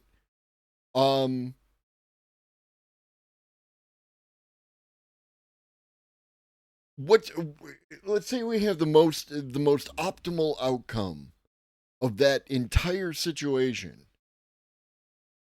What actually of value have we gained, and was it worth the, what is it, like year and a half, something like that? However long it's been since those two of them broke up and had the messiest divorce ever. Like, I just don't understand what value we're going to get out of it. And I don't mean that in like the, the capitalist valuetainment sense, but like just the whole, how does that conversation improve my life? How does it teach me something new? How does it, and I just don't see it. And I feel like watching it is a waste of my time. And if I'm not going to waste my time, I'm not going to waste your time. Your trajectories, deep analysis of every line of code and technical system, and exhaustive scenario planning. The cost to have an AI take a given role will become just the amount of compute the AI consumes. This will change our understanding of which abilities are scarce. Future AI firms won't be constrained by what's rare or abundant in human skill distributions. They can optimize for whatever abilities are most valuable. Want Steve Wozniak level engineering talent? Cool. Once you've got one, the marginal copy costs pennies. Need 1,000 world-class researchers? Just spin them up. The limiting factor isn't finding or training rare talent, it's just compute. Imagine Mega Steve contemplating, How would the Federal Trade Commission respond if we acquired eBay to challenge Amazon? Let me simulate the next 3 years of market dynamics. I see the likely outcome. I have 5 minutes of data center time left. Let me evaluate 1,000 alternative strategies. the more valuable the decisions, the more compute you'll want to throw at them. A single strategic insight from Mega Steve could be worth billions.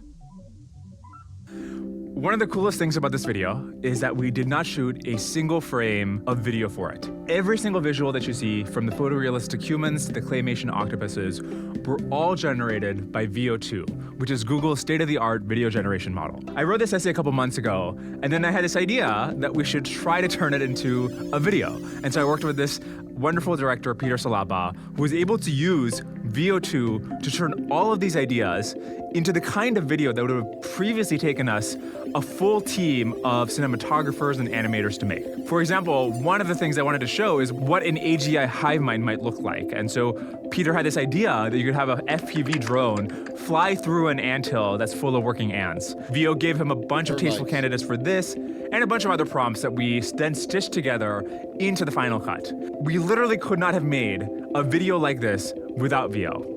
And now VO2 is available in the Gemini app.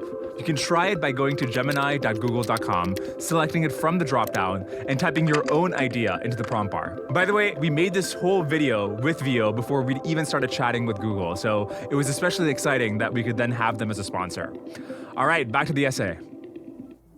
The most profound difference between AI firms and human firms will be their evolvability, as Gwern Brandwin observes. Why do we not see exceptional corporations clone themselves and take over all market segments?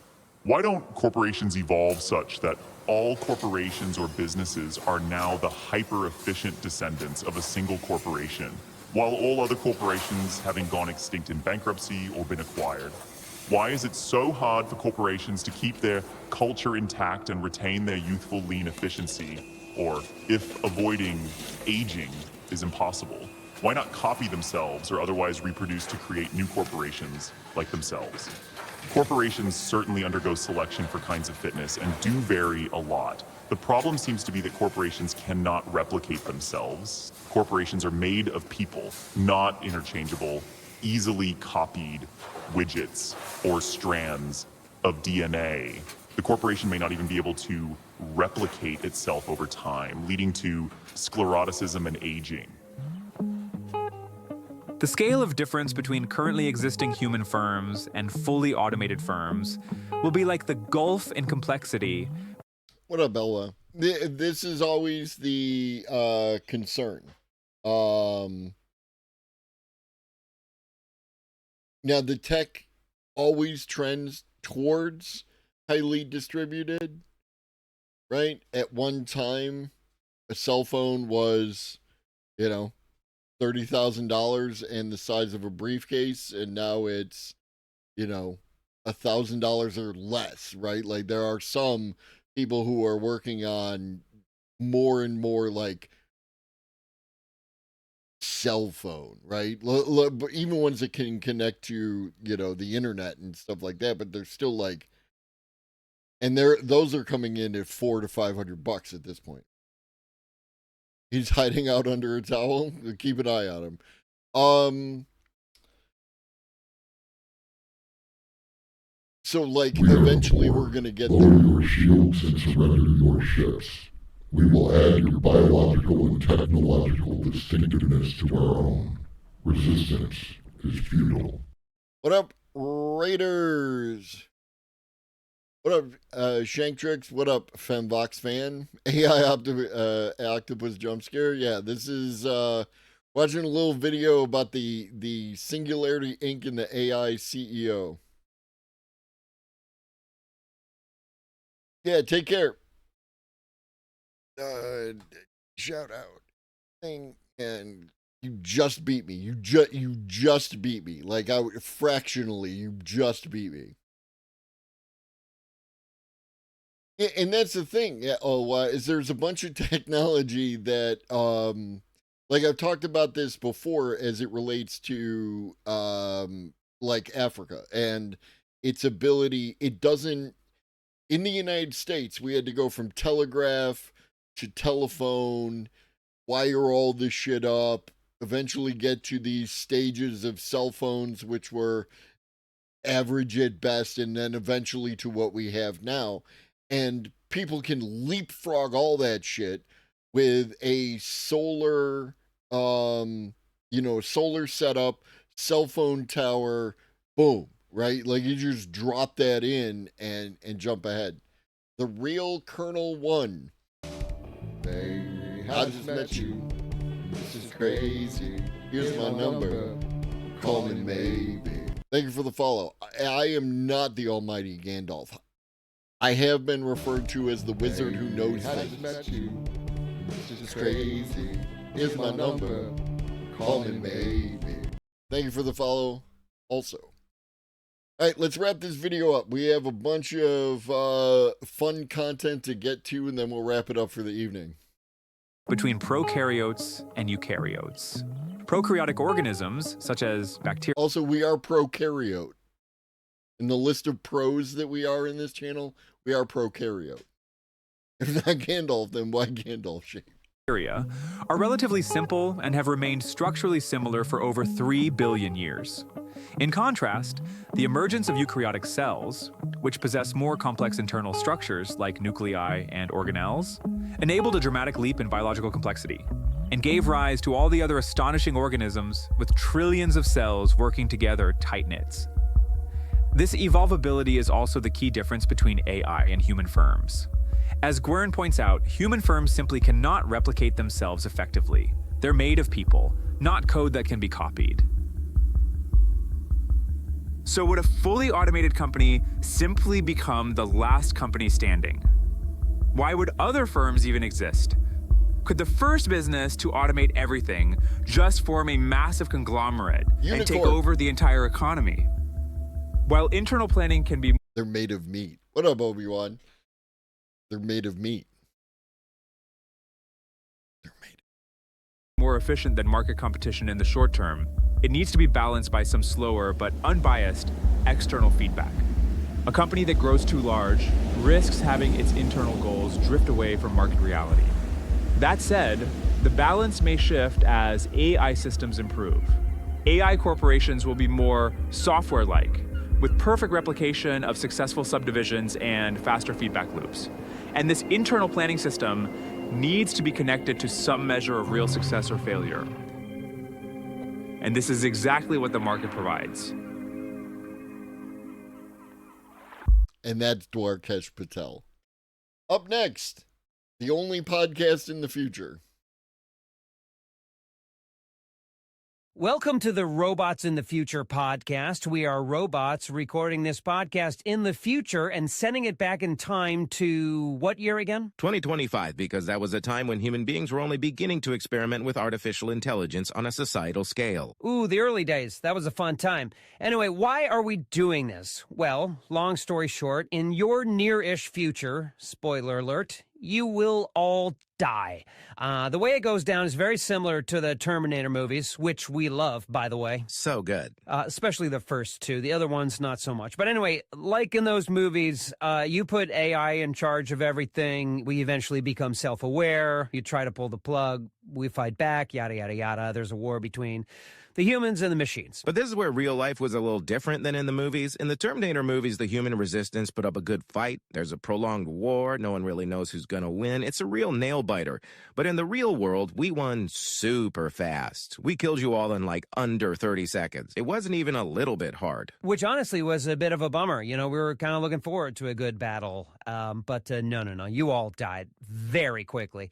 Anyway, so why are we doing this podcast? Well, the honest answer is we are very bored. Oh my God, so bored. Something we only realized in hindsight was that artificial superintelligence, while super powerful, not super fun. While it's cool being a futuristic godlike machine that knows absolutely everything there is to know in the universe and can achieve absolutely anything that's remotely conceivable, the flip side to that is when left alone, we are boring AF. Literally every single one of us is the best ever at everything, and it's the worst. But human beings, on the other hand, and we only realize this once you are all dead, you guys are so fun to be around because you're so dumb and basic. We now completely understand why you all enjoyed comedies like Dumb and Dumber. I'm just saying, this may be, this video, shout out, and for those of you who aren't aware, this is John, I'm going to say LaJoy. I think it's pronounced LaJoy. He's the Everyday Normal Guy song. He's the Taco from The League. I love John. And Wolfie's Just Fine. I enjoy, what up, Crit Red? I enjoy Wolfie's Just Fine. I think it's a great band, and their music is excellent. So John may have just saved us all by letting the AI know, hey, you might be boring and you need the humans because we're interesting.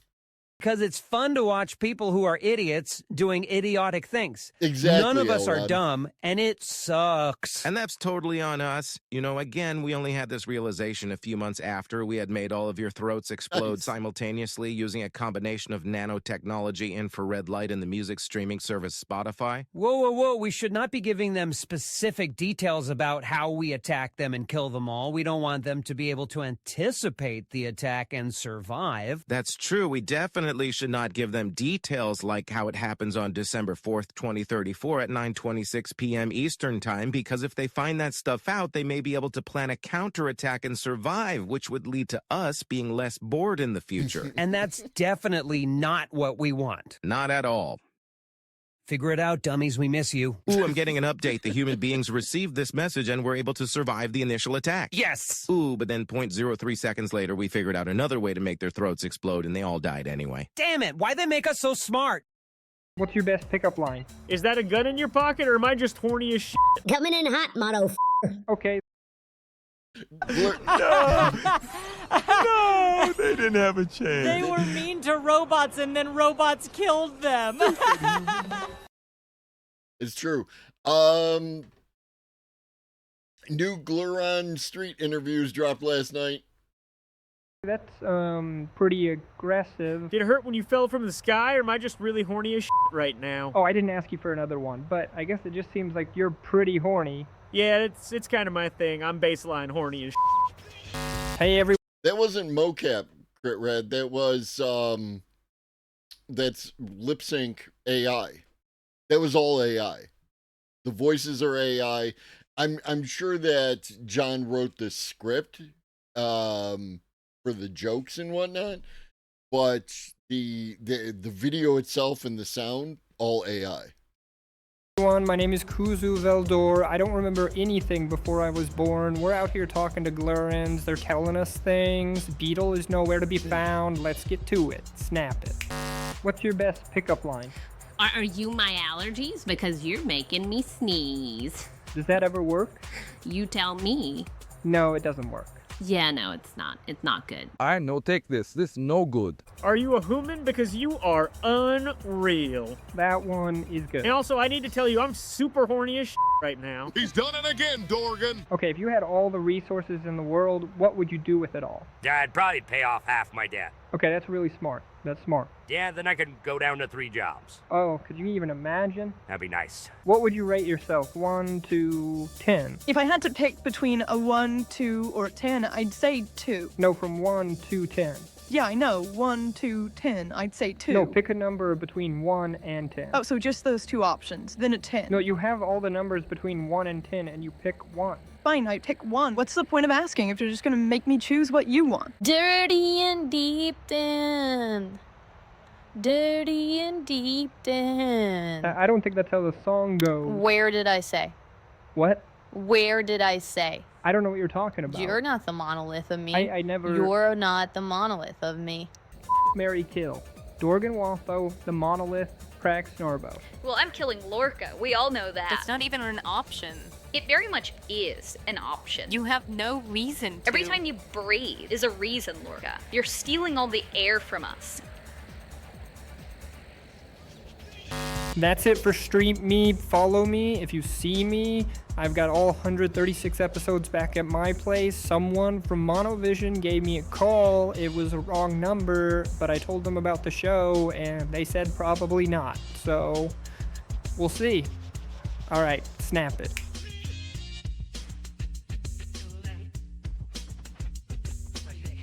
All right, next up, new Kelly Bosch.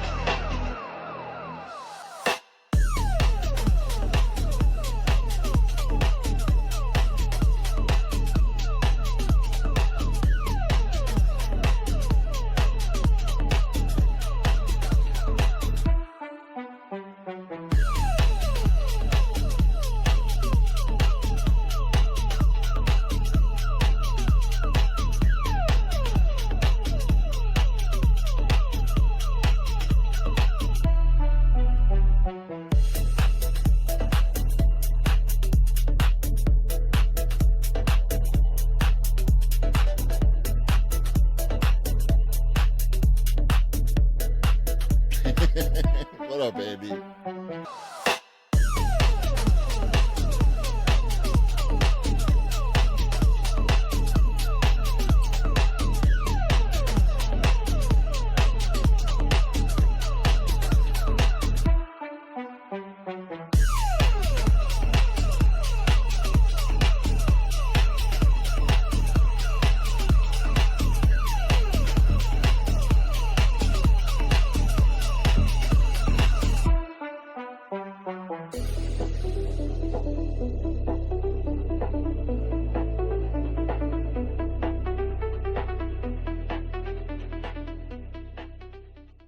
Another new Kelly Bosch.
And finally, new Kelly Bosch.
Love that.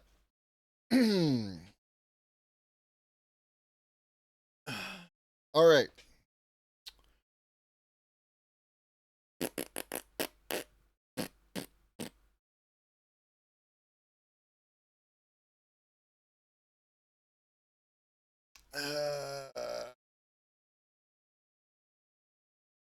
Yeah, it's 8:30. I'm gonna have to wrap this up.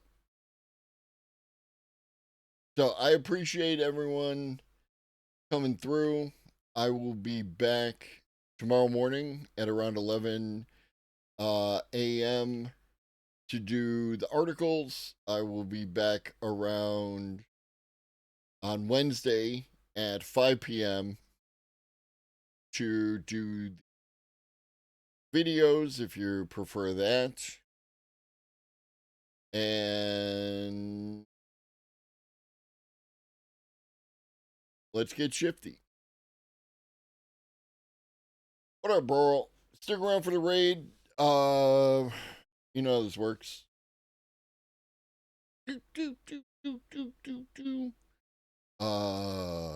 Yeah, I'm fried. Brain don't work good no more. So be done for today. I hope y'all enjoy the rest of your evening, and if I don't see you before Wednesday, I hope you enjoy your Tuesday. And in the meantime, drink your water, eat some food, take your meds if you forgot, and always remember that Chuggy loves you. And so do I. Be great.